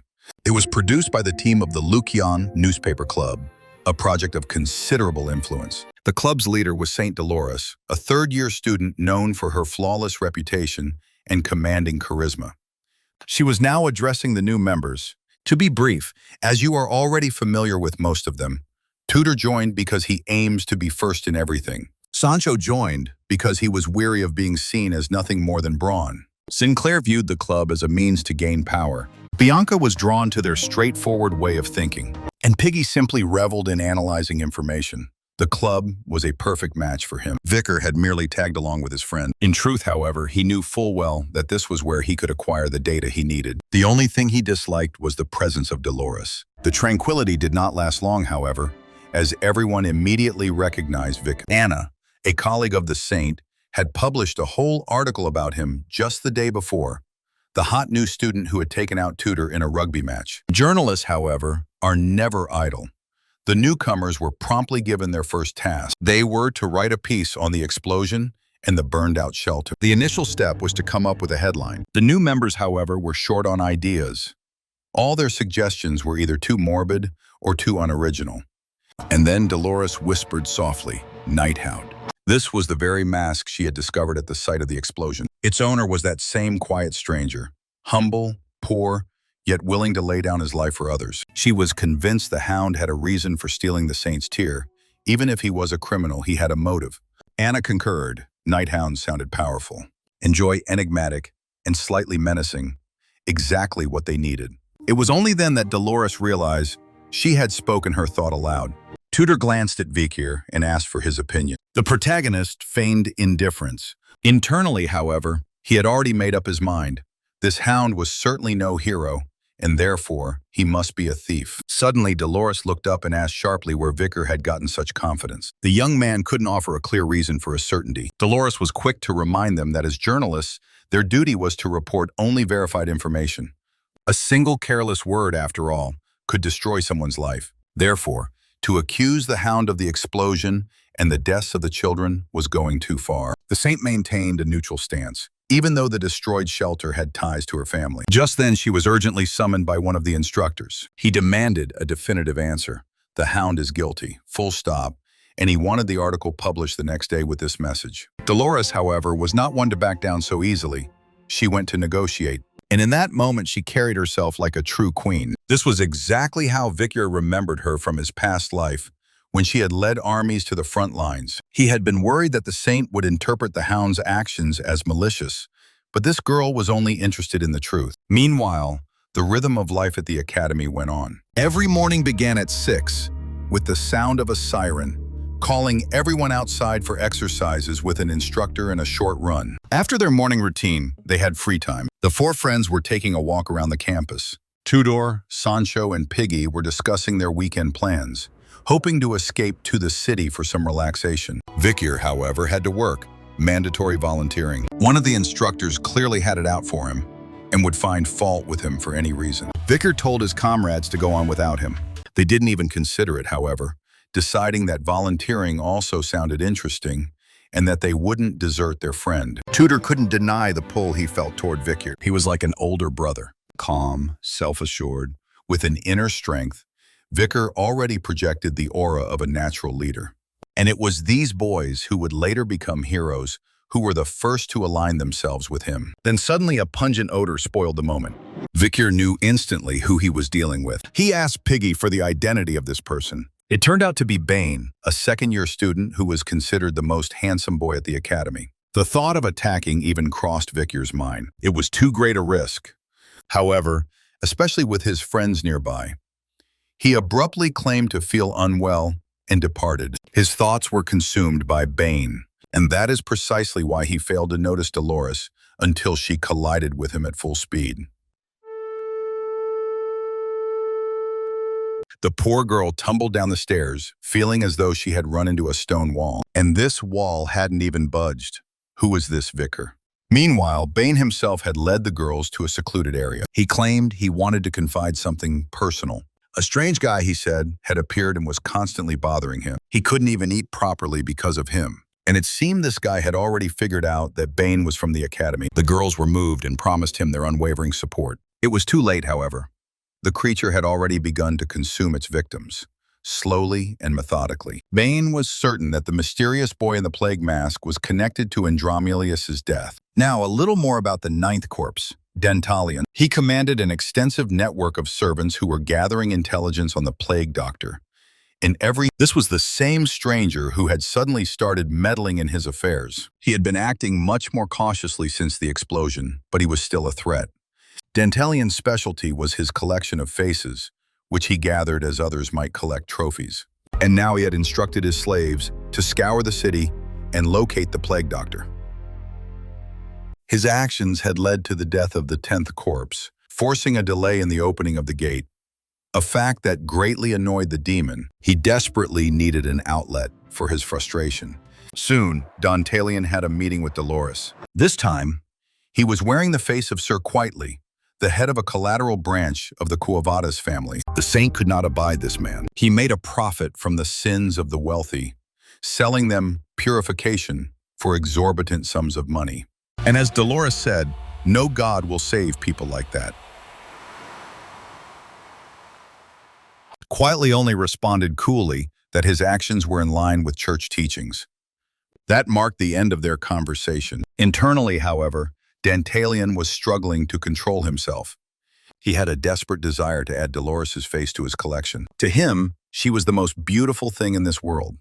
And he fantasized about seeing the despair in her eyes at the moment the world was turned upside down. That was why he needed to open the gate as soon as possible. In the meantime, Vicar had made his way to the shelter. Cindy had pinpointed this location by analyzing the records left behind by the first demon in Seth's body. The sanctuary, however, belonged to the Holy Family of Cuevades, which confirmed that demons had now infiltrated all the major clans. For Vicar, this was an opportunity to better observe his comrades and the location itself.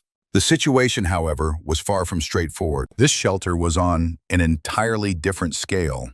It was the largest in the capital. Its director was a person of considerable standing in church circles and a rather influential figure. Vicar's friends were aware of the long-standing feud between Quietly and Dolores, which stemmed from their differing beliefs. The protagonist himself was focused on only one thing. As soon as he met the director, everything would become clear. First, however, it was time to get acquainted with the children the volunteers would be spending the next 10 days with. Bianca and Sinclair were standing nearby. It seemed the girls had also decided to join the volunteer effort. Sinclair immediately approached Vicar, eager to get to know him better. She was practically beaming with joy when the boy agreed. As it turned out, however, things were a bit more complex. Piggy informed him that the blonde had specifically orchestrated events so she could be with Vicar. The protagonist now knew he had to be more cautious around Sinclair. At last, it was time to meet the children. Vicar immediately stood out from the other volunteers. The children were simply too afraid to go near him. Only one little girl suddenly dashed out of the hall, and he quietly went after her. He told her that he also disliked crowds because they made people think there was something wrong with him. He asked why this little one had run away. Even these words, however, failed to soften her heart. It was then that Vicar remembered Ian's advice. He should smile more often. So he gently repeated her name and offered a genuine smile. Perry's face turned beet red and she ran off again. The protagonist could only wonder, am I really that frightening? Dolores was surprised to see this warm side of Vicar, as he usually appeared so cold. She explained that Perry's heart was broken. The girl had withdrawn into herself out of grief and had eventually stopped speaking.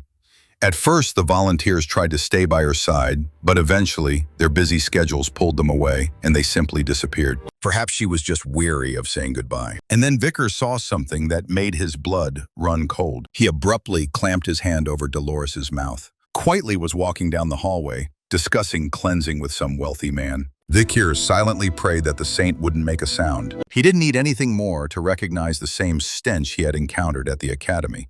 And that could only mean one thing.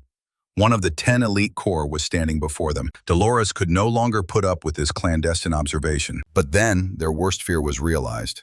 They had been discovered. The students were, of course, terrified, having been found out so unexpectedly. Vicar, however, was frightened by something else entirely.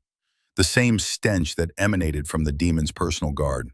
Quietly was genuinely surprised to find Saint Dolores in such a place. And the demon, as it approached Vicar, immediately identified him as a volunteer. Behind his dark glasses, he hadn't initially noticed how handsome his face was, and he had almost resolved to add this young man to his collection. But he was occupied at the moment that has... Dolores was seething with anger and immediately confronted Vikir, demanding an explanation. He offered a curt apology and promised that nothing like this would happen again. The saint was shocked. It was the first time she had seen him so agitated. This scene, however, produced a crucial result. Vikir now knew that Quietly was always accompanied by a guard, and one of those guards was the same one he had seen during the explosion. His scent left no room for doubt. It was Ephibo. This implied that the other guards were also of a high rank. If he wanted to get to Quietly, he would first need to take out 4 guards. For now, it was back to volunteer work. Vikir performed his monotonous tasks, which allowed him to quietly formulate his plan. And his friends, proud of him, followed his lead. All the children were playing without a care in the world, except for Perry. She remained by herself, and Vikir couldn't let it be. He brought her a ball, a favorite toy among the children of the Balak tribe. It wasn't exactly a ball, however.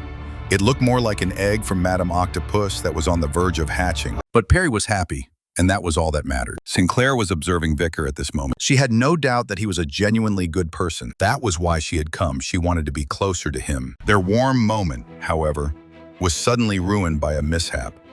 The ball, or rather the spider egg, fell into the sewer. The young man told Perry not to worry, but the girl was on the verge of tears. At that moment, Dolores was also thinking about Vikir. Her initial impression of him had not been favorable at all. He was too harsh and closed off.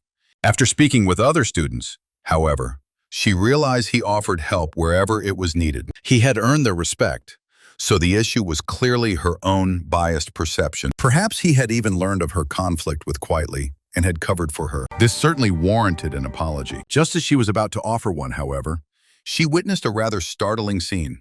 After removing his clothes, Vikir leapt into the sewer without a second's hesitation. A few moments passed, and the ball was recovered. Perry no longer had any reason to feel guilty. The girl stood there in shock, but no one was more shocked than Perry herself. At last, the final day of volunteering had come. Over this period, Vikir and Perry had grown noticeably closer. The girl was grateful that he was always by her side, offering support and protection. Only one thing troubled her. Would they ever see each other again? For a demon hunter, however, the future is far too uncertain. He couldn't offer her any guarantees. And yet, he whispered quietly that if a tomorrow came for him, he would definitely return. These words brought a radiant smile to Perry's face. Quietly himself made an appearance at the farewell ceremony. As always, the man skillfully manipulated emotions, speaking of the poor children and compelling everyone present to believe his every word. This time, however, he was escorted by all 4 of his guards. It became clear that setting an ambush would be more challenging than he had anticipated. Vikir, however, was not prepared to wait any longer. The hunt for the elite corpse would commence that night. Yet something else was bothering him. Sinclair's behavior had aroused his suspicion. At the academy, she came across as simple and approachable, but Vikir remembered distinctly that in his past life, she had been a legend of the Ice Squad. She had placed first in both final examinations, but had vanished without a trace immediately after graduation, never to be seen again. In the meantime, the children were being allowed to bid farewell to the volunteers. Perry, however, was nowhere to be found. The young man searched the entire courtyard, but to no avail. Worried, he went to find Dolores. When the saint saw him, she was immediately reminded of all the bright moments she associated with this cold yet genuine young man. She too was surprised by Perry's absence. She had seen her in high spirits earlier that morning.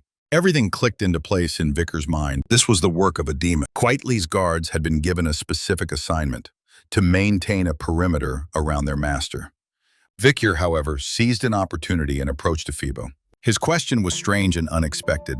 It was impossible to get a response, however, as the servants were not permitted to speak. So Vikir decided not to waste any more time. Ephibo's head instantly disintegrated, as if it had been made of cloth. The young man could not believe his eyes. The demon servant he had just killed bore a striking resemblance to Pedro from the Cuevata's family. And while the face had some minor differences, like the moles, the similarity was uncanny. The protagonist recalled how, in a past life, Pedro had spoken of his younger brother who had vanished during isolated training. It was quite plausible, then, that the demon's other servants were also once people he knew. At that moment, the creatures launched their attack. The ensuing battle was a difficult one. Meanwhile, Dolores was whispering prayers to the Almighty. Her thoughts, however, kept returning to a single image: Vikir. She tried to dismiss it, telling herself he was just a younger comrade. But something about him and about the night hound sat uncomfortably in her mind. Suddenly, the adjacent hallway was rocked by a series of explosions. It was the night hound engaged in combat with Quietly's guards. Everything transpired so quickly that Dolores had no time to process what was happening. The girl's presence distracted him for a crucial moment, and he missed the shot. She screamed at the guards to cease this madness, but her words had no effect. Only Vikir, who remained on his feet, asked her to move aside and absorbed all the blows himself. Dolores could not conceal her distress at the hound's injury, but Vikir quickly dispatched his foes. As soon as the battle was over, the faces of the slain guards changed. They no longer resembled the guards. He explained that they were undead, masquerading as other people. One of his opponents was the same officer who had been with Vikir on the day he disappeared. This warrior had avoided issues within his own family by undertaking isolated training. It was a story similar to Seth's. And if the Morgue triplets weren't lying, then could she really be here too? The future legend, Camus Morgue. Dolores was in awe. The night hound had rescued her yet again. She too served God and possessed the ability to destroy the undead. But Vikir asked her to leave. He needed to verify something. Standing before him was a girl with long red hair. Her magic was at least of the sixth circle. Even for the Morgue family, such power at a young age was exceptionally rare. Could it really be her? In his past life, Camus had a warm relationship with her uncle. If he hadn't just approached her then, if he hadn't used her for his own ends, if his actions now had ruined her destiny again, the destiny of the hero Camus Morgue, then what damage had he caused? The young man finally closed the distance to his enemy. He violently tore the mask from its face, and without a second thought, he severed its head. Dolores immediately rushed to the hound's aid. She couldn't tell if this girl was someone he knew. Fortunately, he had simply been mistaken, but a question lingered in Dolores's mind. Why had he fought until his very last breath? The young man replied, "It was a demon hunt." Astonished, she watched in silence as he gathered the servants' masks. A voice then emerged from the darkness, demanding the return of the relics. The masks, the voice claimed, had been borrowed from a very malevolent lady. The voice undoubtedly belonged to Quietly. A mouth that had sprouted on the body of one of the servants ominously declared that the saint now knew everything. Dolores could take no more. She began to pray with all her heart. The divine power obliterated the horrifying creature in an instant. This, however, was only the beginning. A blow pierced Vikir clean through.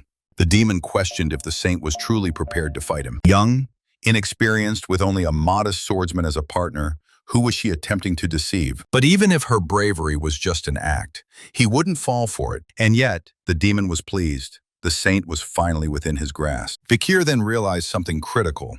This demon was a coward. He never fought alone, always using his servants as shields. The hero thus easily healed his wounds and, smiling, asked how his acting had been. The demon simply sighed and told the damned actor to call him Dantalion. Surprisingly, even such a severe blow to the head had not killed the creature. Vikir understood perfectly well that Dantalion was a member of the 10 Elite Corps for a reason. This demon gathered faces, and with them he collected lives, memories, and emotions. Until this entire collection was eradicated, killing him would be impossible. But Vikir was merciless, and he was determined to do just that. A woman's body lay on the floor, but another form was already taking shape from it. This time, a man. Dantalion expertly manipulated emotions, shifting his appearance to throw his adversary off balance. And once he had succeeded, he pressed one of the faces into Vikir's hand. He called it a gift. The hero felt as if he had been struck by lightning as the memories, pain, and traumas of others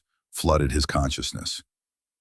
Vikir's own memories began to blend with the stranger's identity, blurring the distinction between himself and someone else. The protagonist acted without hesitation. He severed his own hand, and the power of the salamander immediately began the healing process, returning his body to its normal state. Now the demon understood why Andromelius had been defeated.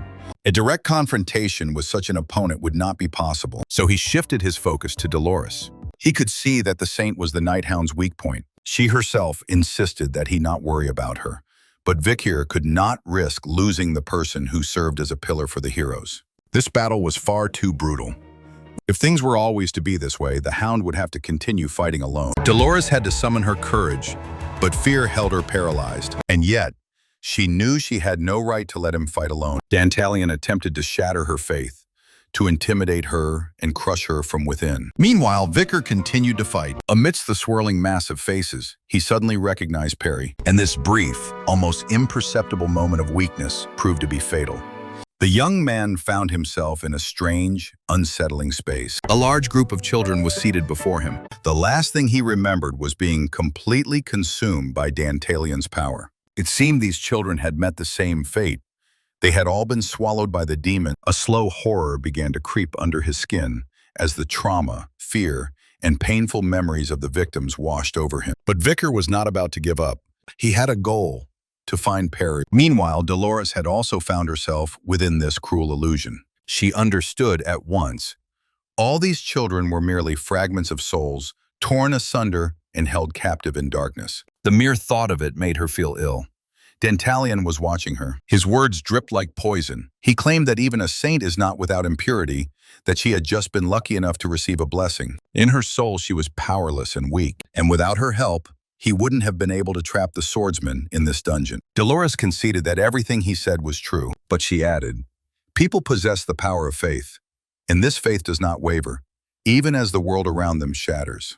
Dantalian was stunned. Where had this divine power come from? Had she not been corrupted by his defilement? On the contrary, Dolores finally realized how hesitant she had been before, but not anymore. She would not allow the Nighthound to fight on his own. The saint had to unleash everything she was capable of. The demon already sensed the impending danger. If she truly unleashed her power, there would be no escape for him. And indeed, a brilliant light began to purify the prisoners of the dungeon. One by one, the children's souls were drawn to Dolores. She wept, filled with regret that she had not been able to help them sooner. In the meantime, Vicar located Perry. As he approached her, he asked himself why he had been so determined to find her, and now, at last, he knew the answer. He explained that he had spent the last several years hunting demons. Yet it was only in this moment, upon seeing her smile, that he truly understood his purpose was to build a world where children like her could laugh beside him. The dungeon became flooded with a divine luminescence. In a quiet voice, Vicar apologized for his inability to protect her. Through her tears, Perry asked if his reason for coming was truly to see her. She had been terrified, so very terrified. Vicar drew her into a tight embrace. He made a solemn promise not to forgive the one who had caused her to weep. A look of pure shock crossed Dantalian's face. Could the saint really be this powerful? Was it possible she had truly unlocked her potential? One fact was undeniable. Dolores had cleansed every soul within his personal underworld, and in her presence, Vicar felt an incredible surge of power. Her divine energy augmented his own aura, elevating him to a new plane of existence. Fear constricted Dantalian's heart. Had this actually happened? Had this swordsman become a master? The protagonist simply met his gaze and issued a chilling warning. Do not even entertain the thought of a merciful death. Dolores experienced the suffering of every child that had been sacrificed. All of these emotions fused with the heart of the Nighthound. Her father had once told her, "A saint will only awaken when she finds her soulmate." And now she had found him. Dolores made the choice to bestow all of her divine power upon Vicar. This was the catalyst for the moment of his awakening. Vicar had at last attained a level of power others could only fantasize about. He had ascended to the rank of swordmaster. The protagonist immediately went on the attack. His relentless barrage of blows annihilated all of the demons' faces. Panic began to set in for Dantalian. Was this truly how it was all going to conclude? His directive had been to accumulate mana to open the gateway to the demon world. He had been utterly certain of his impending victory over humanity. But now, a single individual had thrown all of his plans into chaos. The demon resolved to stake everything on killing the Hound, even if it meant his own demise. He cried out that he possessed one final face. A wave of nervousness washed over Dolores. It seemed they might not be able to contain the blast, and the entire shelter could be reduced to rubble. Vicar, however, was a picture of serenity. He could now accomplish what had, until this moment, been merely a dream. The protagonist unleashed the signature technique of Patriarch Hugo. It was the final, decisive strike. The ninth demon, Dantalian, had been utterly destroyed. And on that evening, the starry expanse cast its light over the entire capital. A sense of panic began to grip the empire. The primary suspect in the attack on the Kuwabata's family was, after all, the Night Hound. But Dolores felt no fear. She was privy to the entire truth. Even before the scandal broke, the saint had apologized to Pedro for what was about to transpire. She appeared before reporters to deliver a formal address. On that same night, the Hound had disclosed to her the dark secrets of the Holy Family, and Dolores had chosen not to remain silent. She recounted all of their transgressions. She spoke of how the cleanup project had pardoned crimes in exchange for money. She detailed how the most egregious sinners had purchased their own salvation. Not even fear of her father could silence her. From that day forward, the act of forgiving sins for payment was officially deemed blasphemy. She swore that such corruption would never again taint the Cuevas family. Victor witnessed her resolve and was filled with pride. Her heart was both pure and resilient. Only 8 elite core now remained, and he knew precisely how their story would conclude. At the end of his journey, Victor will forge a world where children like Perry can live in peace and laugh without a care. He could only hope that this little girl had finally found her own sense of peace. At last, Victor had a moment of quiet solitude. His swordmaster rank, a gift from the saint's divine blessing, gradually diminished to the level of a high-class expert. Even so, he had gleaned something truly valuable from the fight against Dantalion's minions. All of the leather bags he had previously seen had fused into one massive mask. If Victor's assessment was correct, this was the Mask of Degeneration, an artifact with power equivalent to the demon sword, Beelzebub. Even in his past life, he had read that this relic's power grows in proportion to the number of fratricides its bearer commits. Victor decided to put it on to test for any adverse effects. The health and aura he had lost in the previous battle were instantly restored. Something, however, had clearly gone wrong. His surroundings became enormous, cast in stark black and white, and it was then that he realized he had been transformed into a dog. If he could not change back into a human, significant problems were bound to arise. Fortunately, the mask came off with a simple act of will. It appeared this artifact would be extremely useful in the future. The tranquility, however, was fleeting. The hero was suddenly overcome by a sense of unease as he remembered Madame's egg. It had cracked. This meant that a creature feared even by demons was on the verge of hatching. Instead of a horrific monster, however, a tiny furry ball emerged from the egg. The little spider appeared so vulnerable that it was almost amusing. One thing was certain, it was ravenously hungry. Unlike its mother, however, it had no appetite for meat, and so Victor had unexpectedly become the owner of an S-class monster from the dense forest and was now faced with the task of finding it something to eat. Along the way, he happened upon a rather unpleasant situation. Piggy was encircled by academy students who were heaping insults upon him. The most vociferous among them was Grenouille of the fire troop, a descendant of the Leviathan clan. He was vexed by the presence of a commoner at the academy. He declared that individuals like Piggy did not belong there, and that his skill level was merely a testament to the company he kept. These remarks infuriated Piggy, who refused to let his friends be slandered. Grenouille gave the order to apprehend him, but no one moved. Instead, Tudor stepped in front of Piggy, anxiously asking if he was unharmed. Sancho was visibly enraged, stating that they had chosen the wrong person to pick a fight with. At that moment, Victor silently approached and helped Piggy to his feet. Grenouille was on the verge of losing his composure, and the others finally grasped the source of this arrogant rooster's prolonged anger. Their collective fury intensified exponentially. They were now prepared to dismantle anyone who dared to harm one of their own.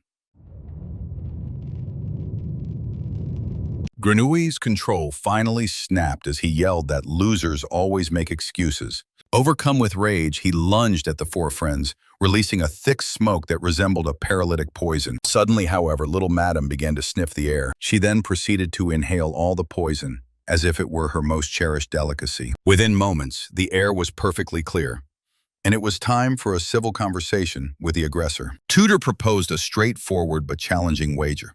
A competition during the midterm exams. The winner would be celebrated, while the loser would be forced to run through the academy without clothes. Both groups accepted the terms of the bet. The exam was structured in 3 parts: a team defense assessment, an individual attack assessment, and a theory test. The team stage was the first to commence. A magical dungeon containing illusory monsters was conjured in the arena. Teams of 4 were tasked with maintaining their defense for as long as possible against the encroaching creatures. The protective charms worn by the students mitigated some, but not all, of the damage. The primary objective was survival and holding the line. Currently, the highest score was held by the third-year team. Dolores's group had managed to endure for 58 minutes. Meanwhile, Tudor, Sancho, Piggy, and Bianca were formulating their own plan. Their objective was clear: to provide the utmost protection for Bianca, allowing her to eliminate enemies with her bow. But Vikir had his own team. And with the mind of a true strategist, he instructed his fighters to unleash their full power so that he wouldn't have to lift a finger himself. This was all a part of his plan to avoid attracting undue attention. Hugo's triplets were ecstatic. They had just received their first command from their master and were prepared to give it everything they had.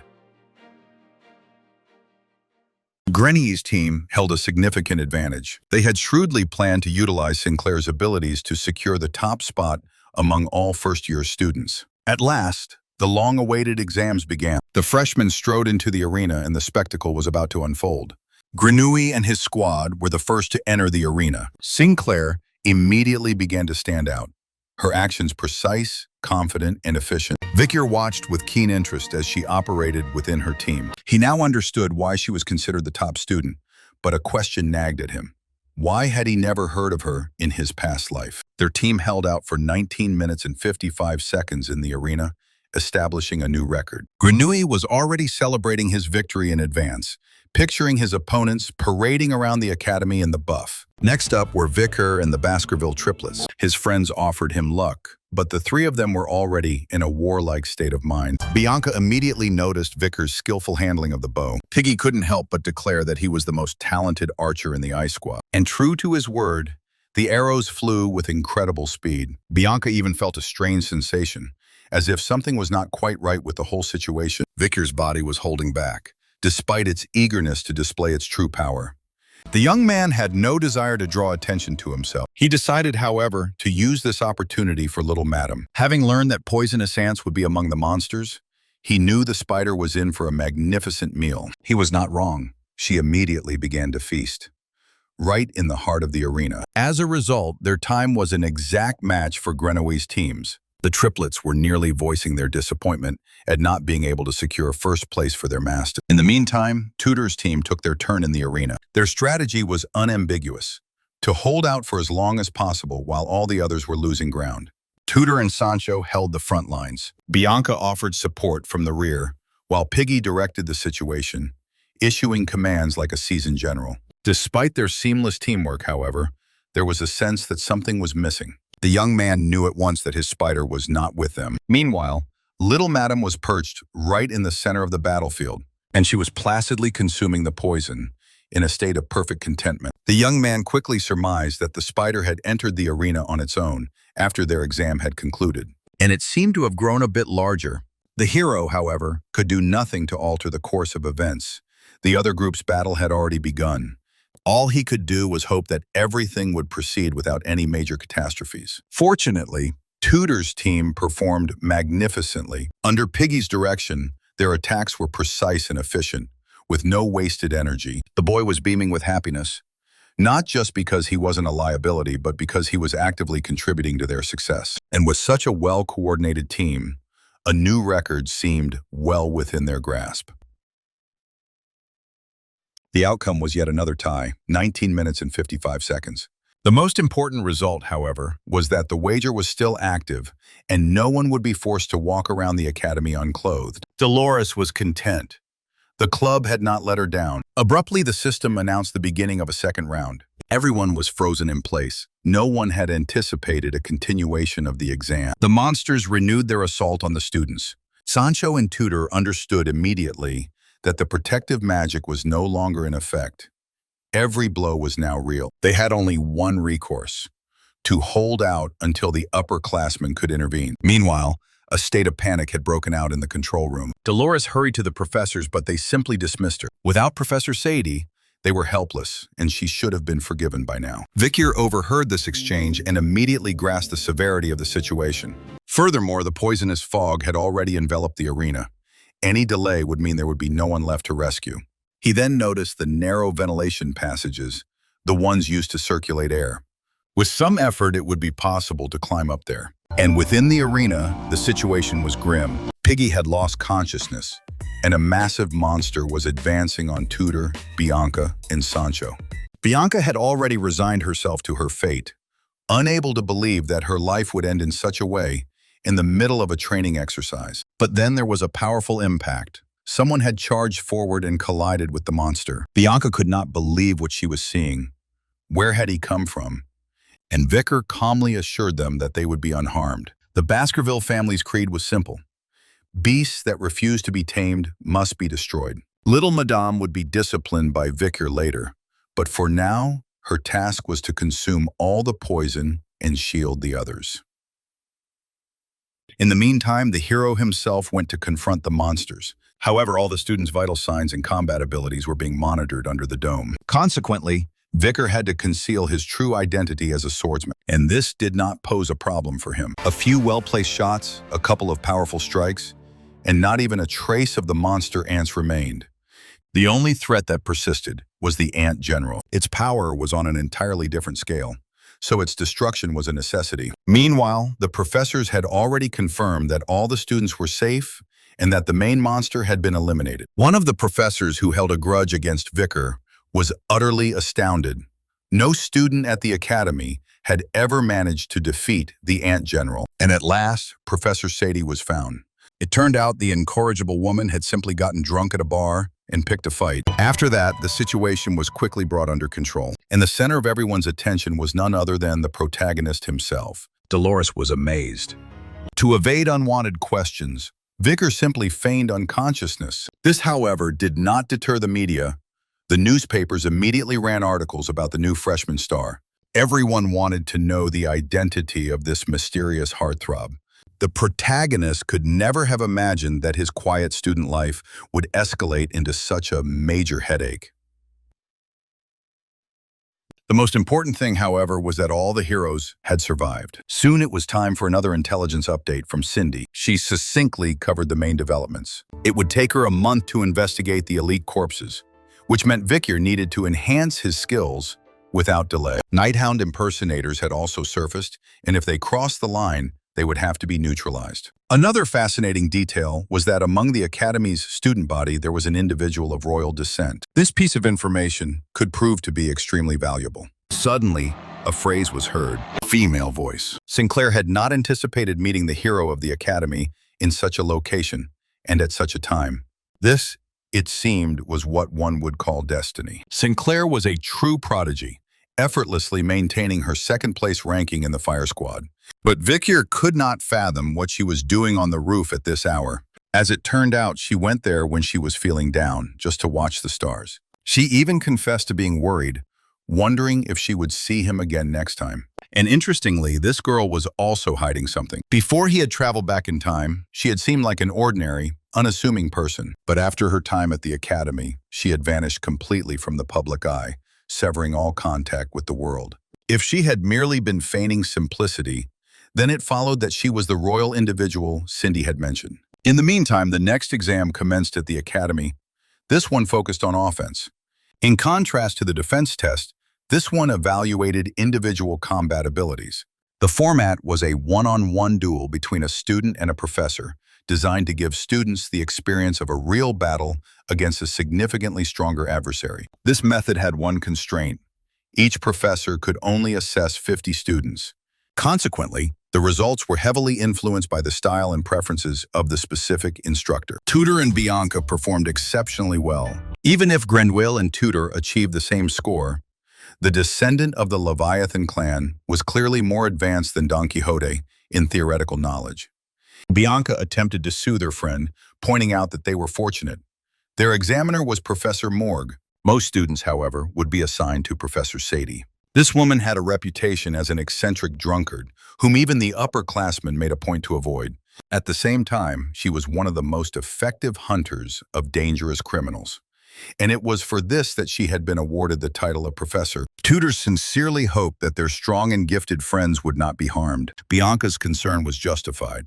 Rumors circulated that Professor Sadie could not tolerate talented students from influential families. It was said that her envy drove her to deliberately sabotage the talents of others. Sadie did indeed prove to be slightly unhinged. She even permitted herself to consume alcohol during the exams. Shamelessly, right in front of the students. The testing finally began, and the first to be sacrificed was Sancho. The boy strode into the arena with composure, showing not a trace of fear as he was convinced that the will of a true warrior could not be shattered. It seemed, however, that Sadie interpreted this very phrase as a direct challenge. Her next action stunned everyone. She mercilessly attacked Sancho, breaking his defenses, and as she herself noted, breaking his will. And this automatically signified failure. Sinclair could not believe what she was witnessing. Sadie had beaten Sancho so brutally that he had lost consciousness. As a justification, she simply paraphrased the first rector of the academy, saying that students should gain experience in a real battle. She then turned to Sinclair with a sarcastic remark, asking if the second-place student of the Ice Squad would also be whimpering on the battlefield. Vicar attempted to persuade Sinclair not to leave. To flee from the one who had harmed her friend was not even a consideration for Sinclair. The fight commenced, and Sinclair immediately unleashed her full power. Sadie was taken aback. It was not often one saw such a high-level spell cast by such a young student. But there was a question. Had Sinclair ever experienced someone forcibly disrupting her spell? The resulting mana feedback was excruciatingly painful. She even collapsed to the ground from the powerful impact. Sadie, as if nothing had happened, commented coldly that if the girl was unlucky, she might never be able to use magic again. Following that, Piggy was summoned to the arena. But forgive me, I do not wish to describe how this good-natured boy was beaten. I will say only this. Vic here was seething with rage. He then volunteered himself to be next. Sadie was already rubbing her hands together, eagerly anticipating how she would break the academy's most formidable student. But Vicar was already taking aim. Without a moment of hesitation, his arrow flew straight into her eye. When the scream erupted, he just shrugged as if he had been aiming at the golem, but the arrow had somehow gone astray. And then he calmly inquired if the professor was all right. Professor Morg came running at the sound of the commotion. Seeing the situation, he simply sighed heavily. Had Sadie truly put on her favorite show again? But the moment he looked at the arena, even he was stunned. The students lay unconscious, and Sadie herself was injured. Tudor rushed to his battered friends, and Morg, although he had seen Sadie go too far more than once, was witnessing for the first time her getting what she deserved. It seems that karma does indeed exist. Sadie did not forget this. She made it clear that she and Vicar would meet again. For now, however, the exam was over, and a sense of normalcy had returned to the academy. The peace, however, was only superficial. President Dolores was intently studying the newspaper, her brow furrowed, a detail Vicar noticed immediately. In the latest edition, news about the Night Hound had surfaced once more. There had been attacks on significant locations in the capital, and she had been named the culprit without any supporting evidence. The fact that Dolores had faith in Vicar brought him great comfort. The worst part, however, was the emergence of imitators. They acted with audacity, leaving chaos in their wake, and even Cindy had lost contact with her informants. It was clear. It was time to take action. That same night, Vicar set out for the Royal Memorial, the common cemetery for the Empire's heroes. The Quo Vadis refugee shelter was located nearby, and it was there, according to his sources, that Dantalion might be hiding. Until he investigated, he wouldn't know if it was a coincidence or a pattern. And at the same time, it was an opportunity to discover what had happened to Cindy's informants. As soon as Vicar arrived on the scene, several zombies attacked him. It was an excellent opportunity to test out Anubis. It was a portable, yet powerful weapon, and it was hard to believe it had been a gift from Ayan. A single arrow was enough to obliterate 3 monsters. This bow of Adonai was a true masterpiece, another legendary item in the protagonist's collection. And then a familiar scent enveloped him. It was unmistakable, the stench of a demon. But something about it was different. It was weaker, more diluted, almost faded. And the source was emanating from the Quo Vadis shelter. Meanwhile, in the shadows, a strange girl in a mask was performing a mysterious ritual. She was clutching something in her hands, muttering about losing Rose again.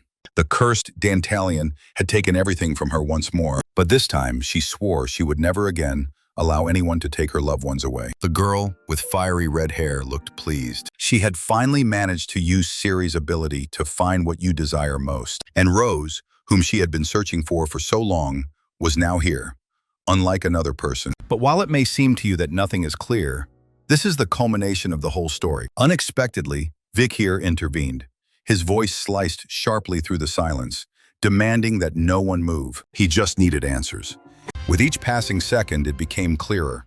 Before him stood a creature that was half demon, half human. But that other girl, as it turned out, was merely Dantalion's servant, though it would be more accurate to call her a victim of kidnapping. And most importantly, the name of the demon with whom the contract had been made sounded familiar. It was Seer. The young man drew his bow without hesitation, intending to destroy the demon. The stranger, however, was not about to give up. She immediately recognized his marksmanship and asked with suspicion if he belonged to the Balak tribe. The protagonist openly admitted that he was a hunter for this tribe.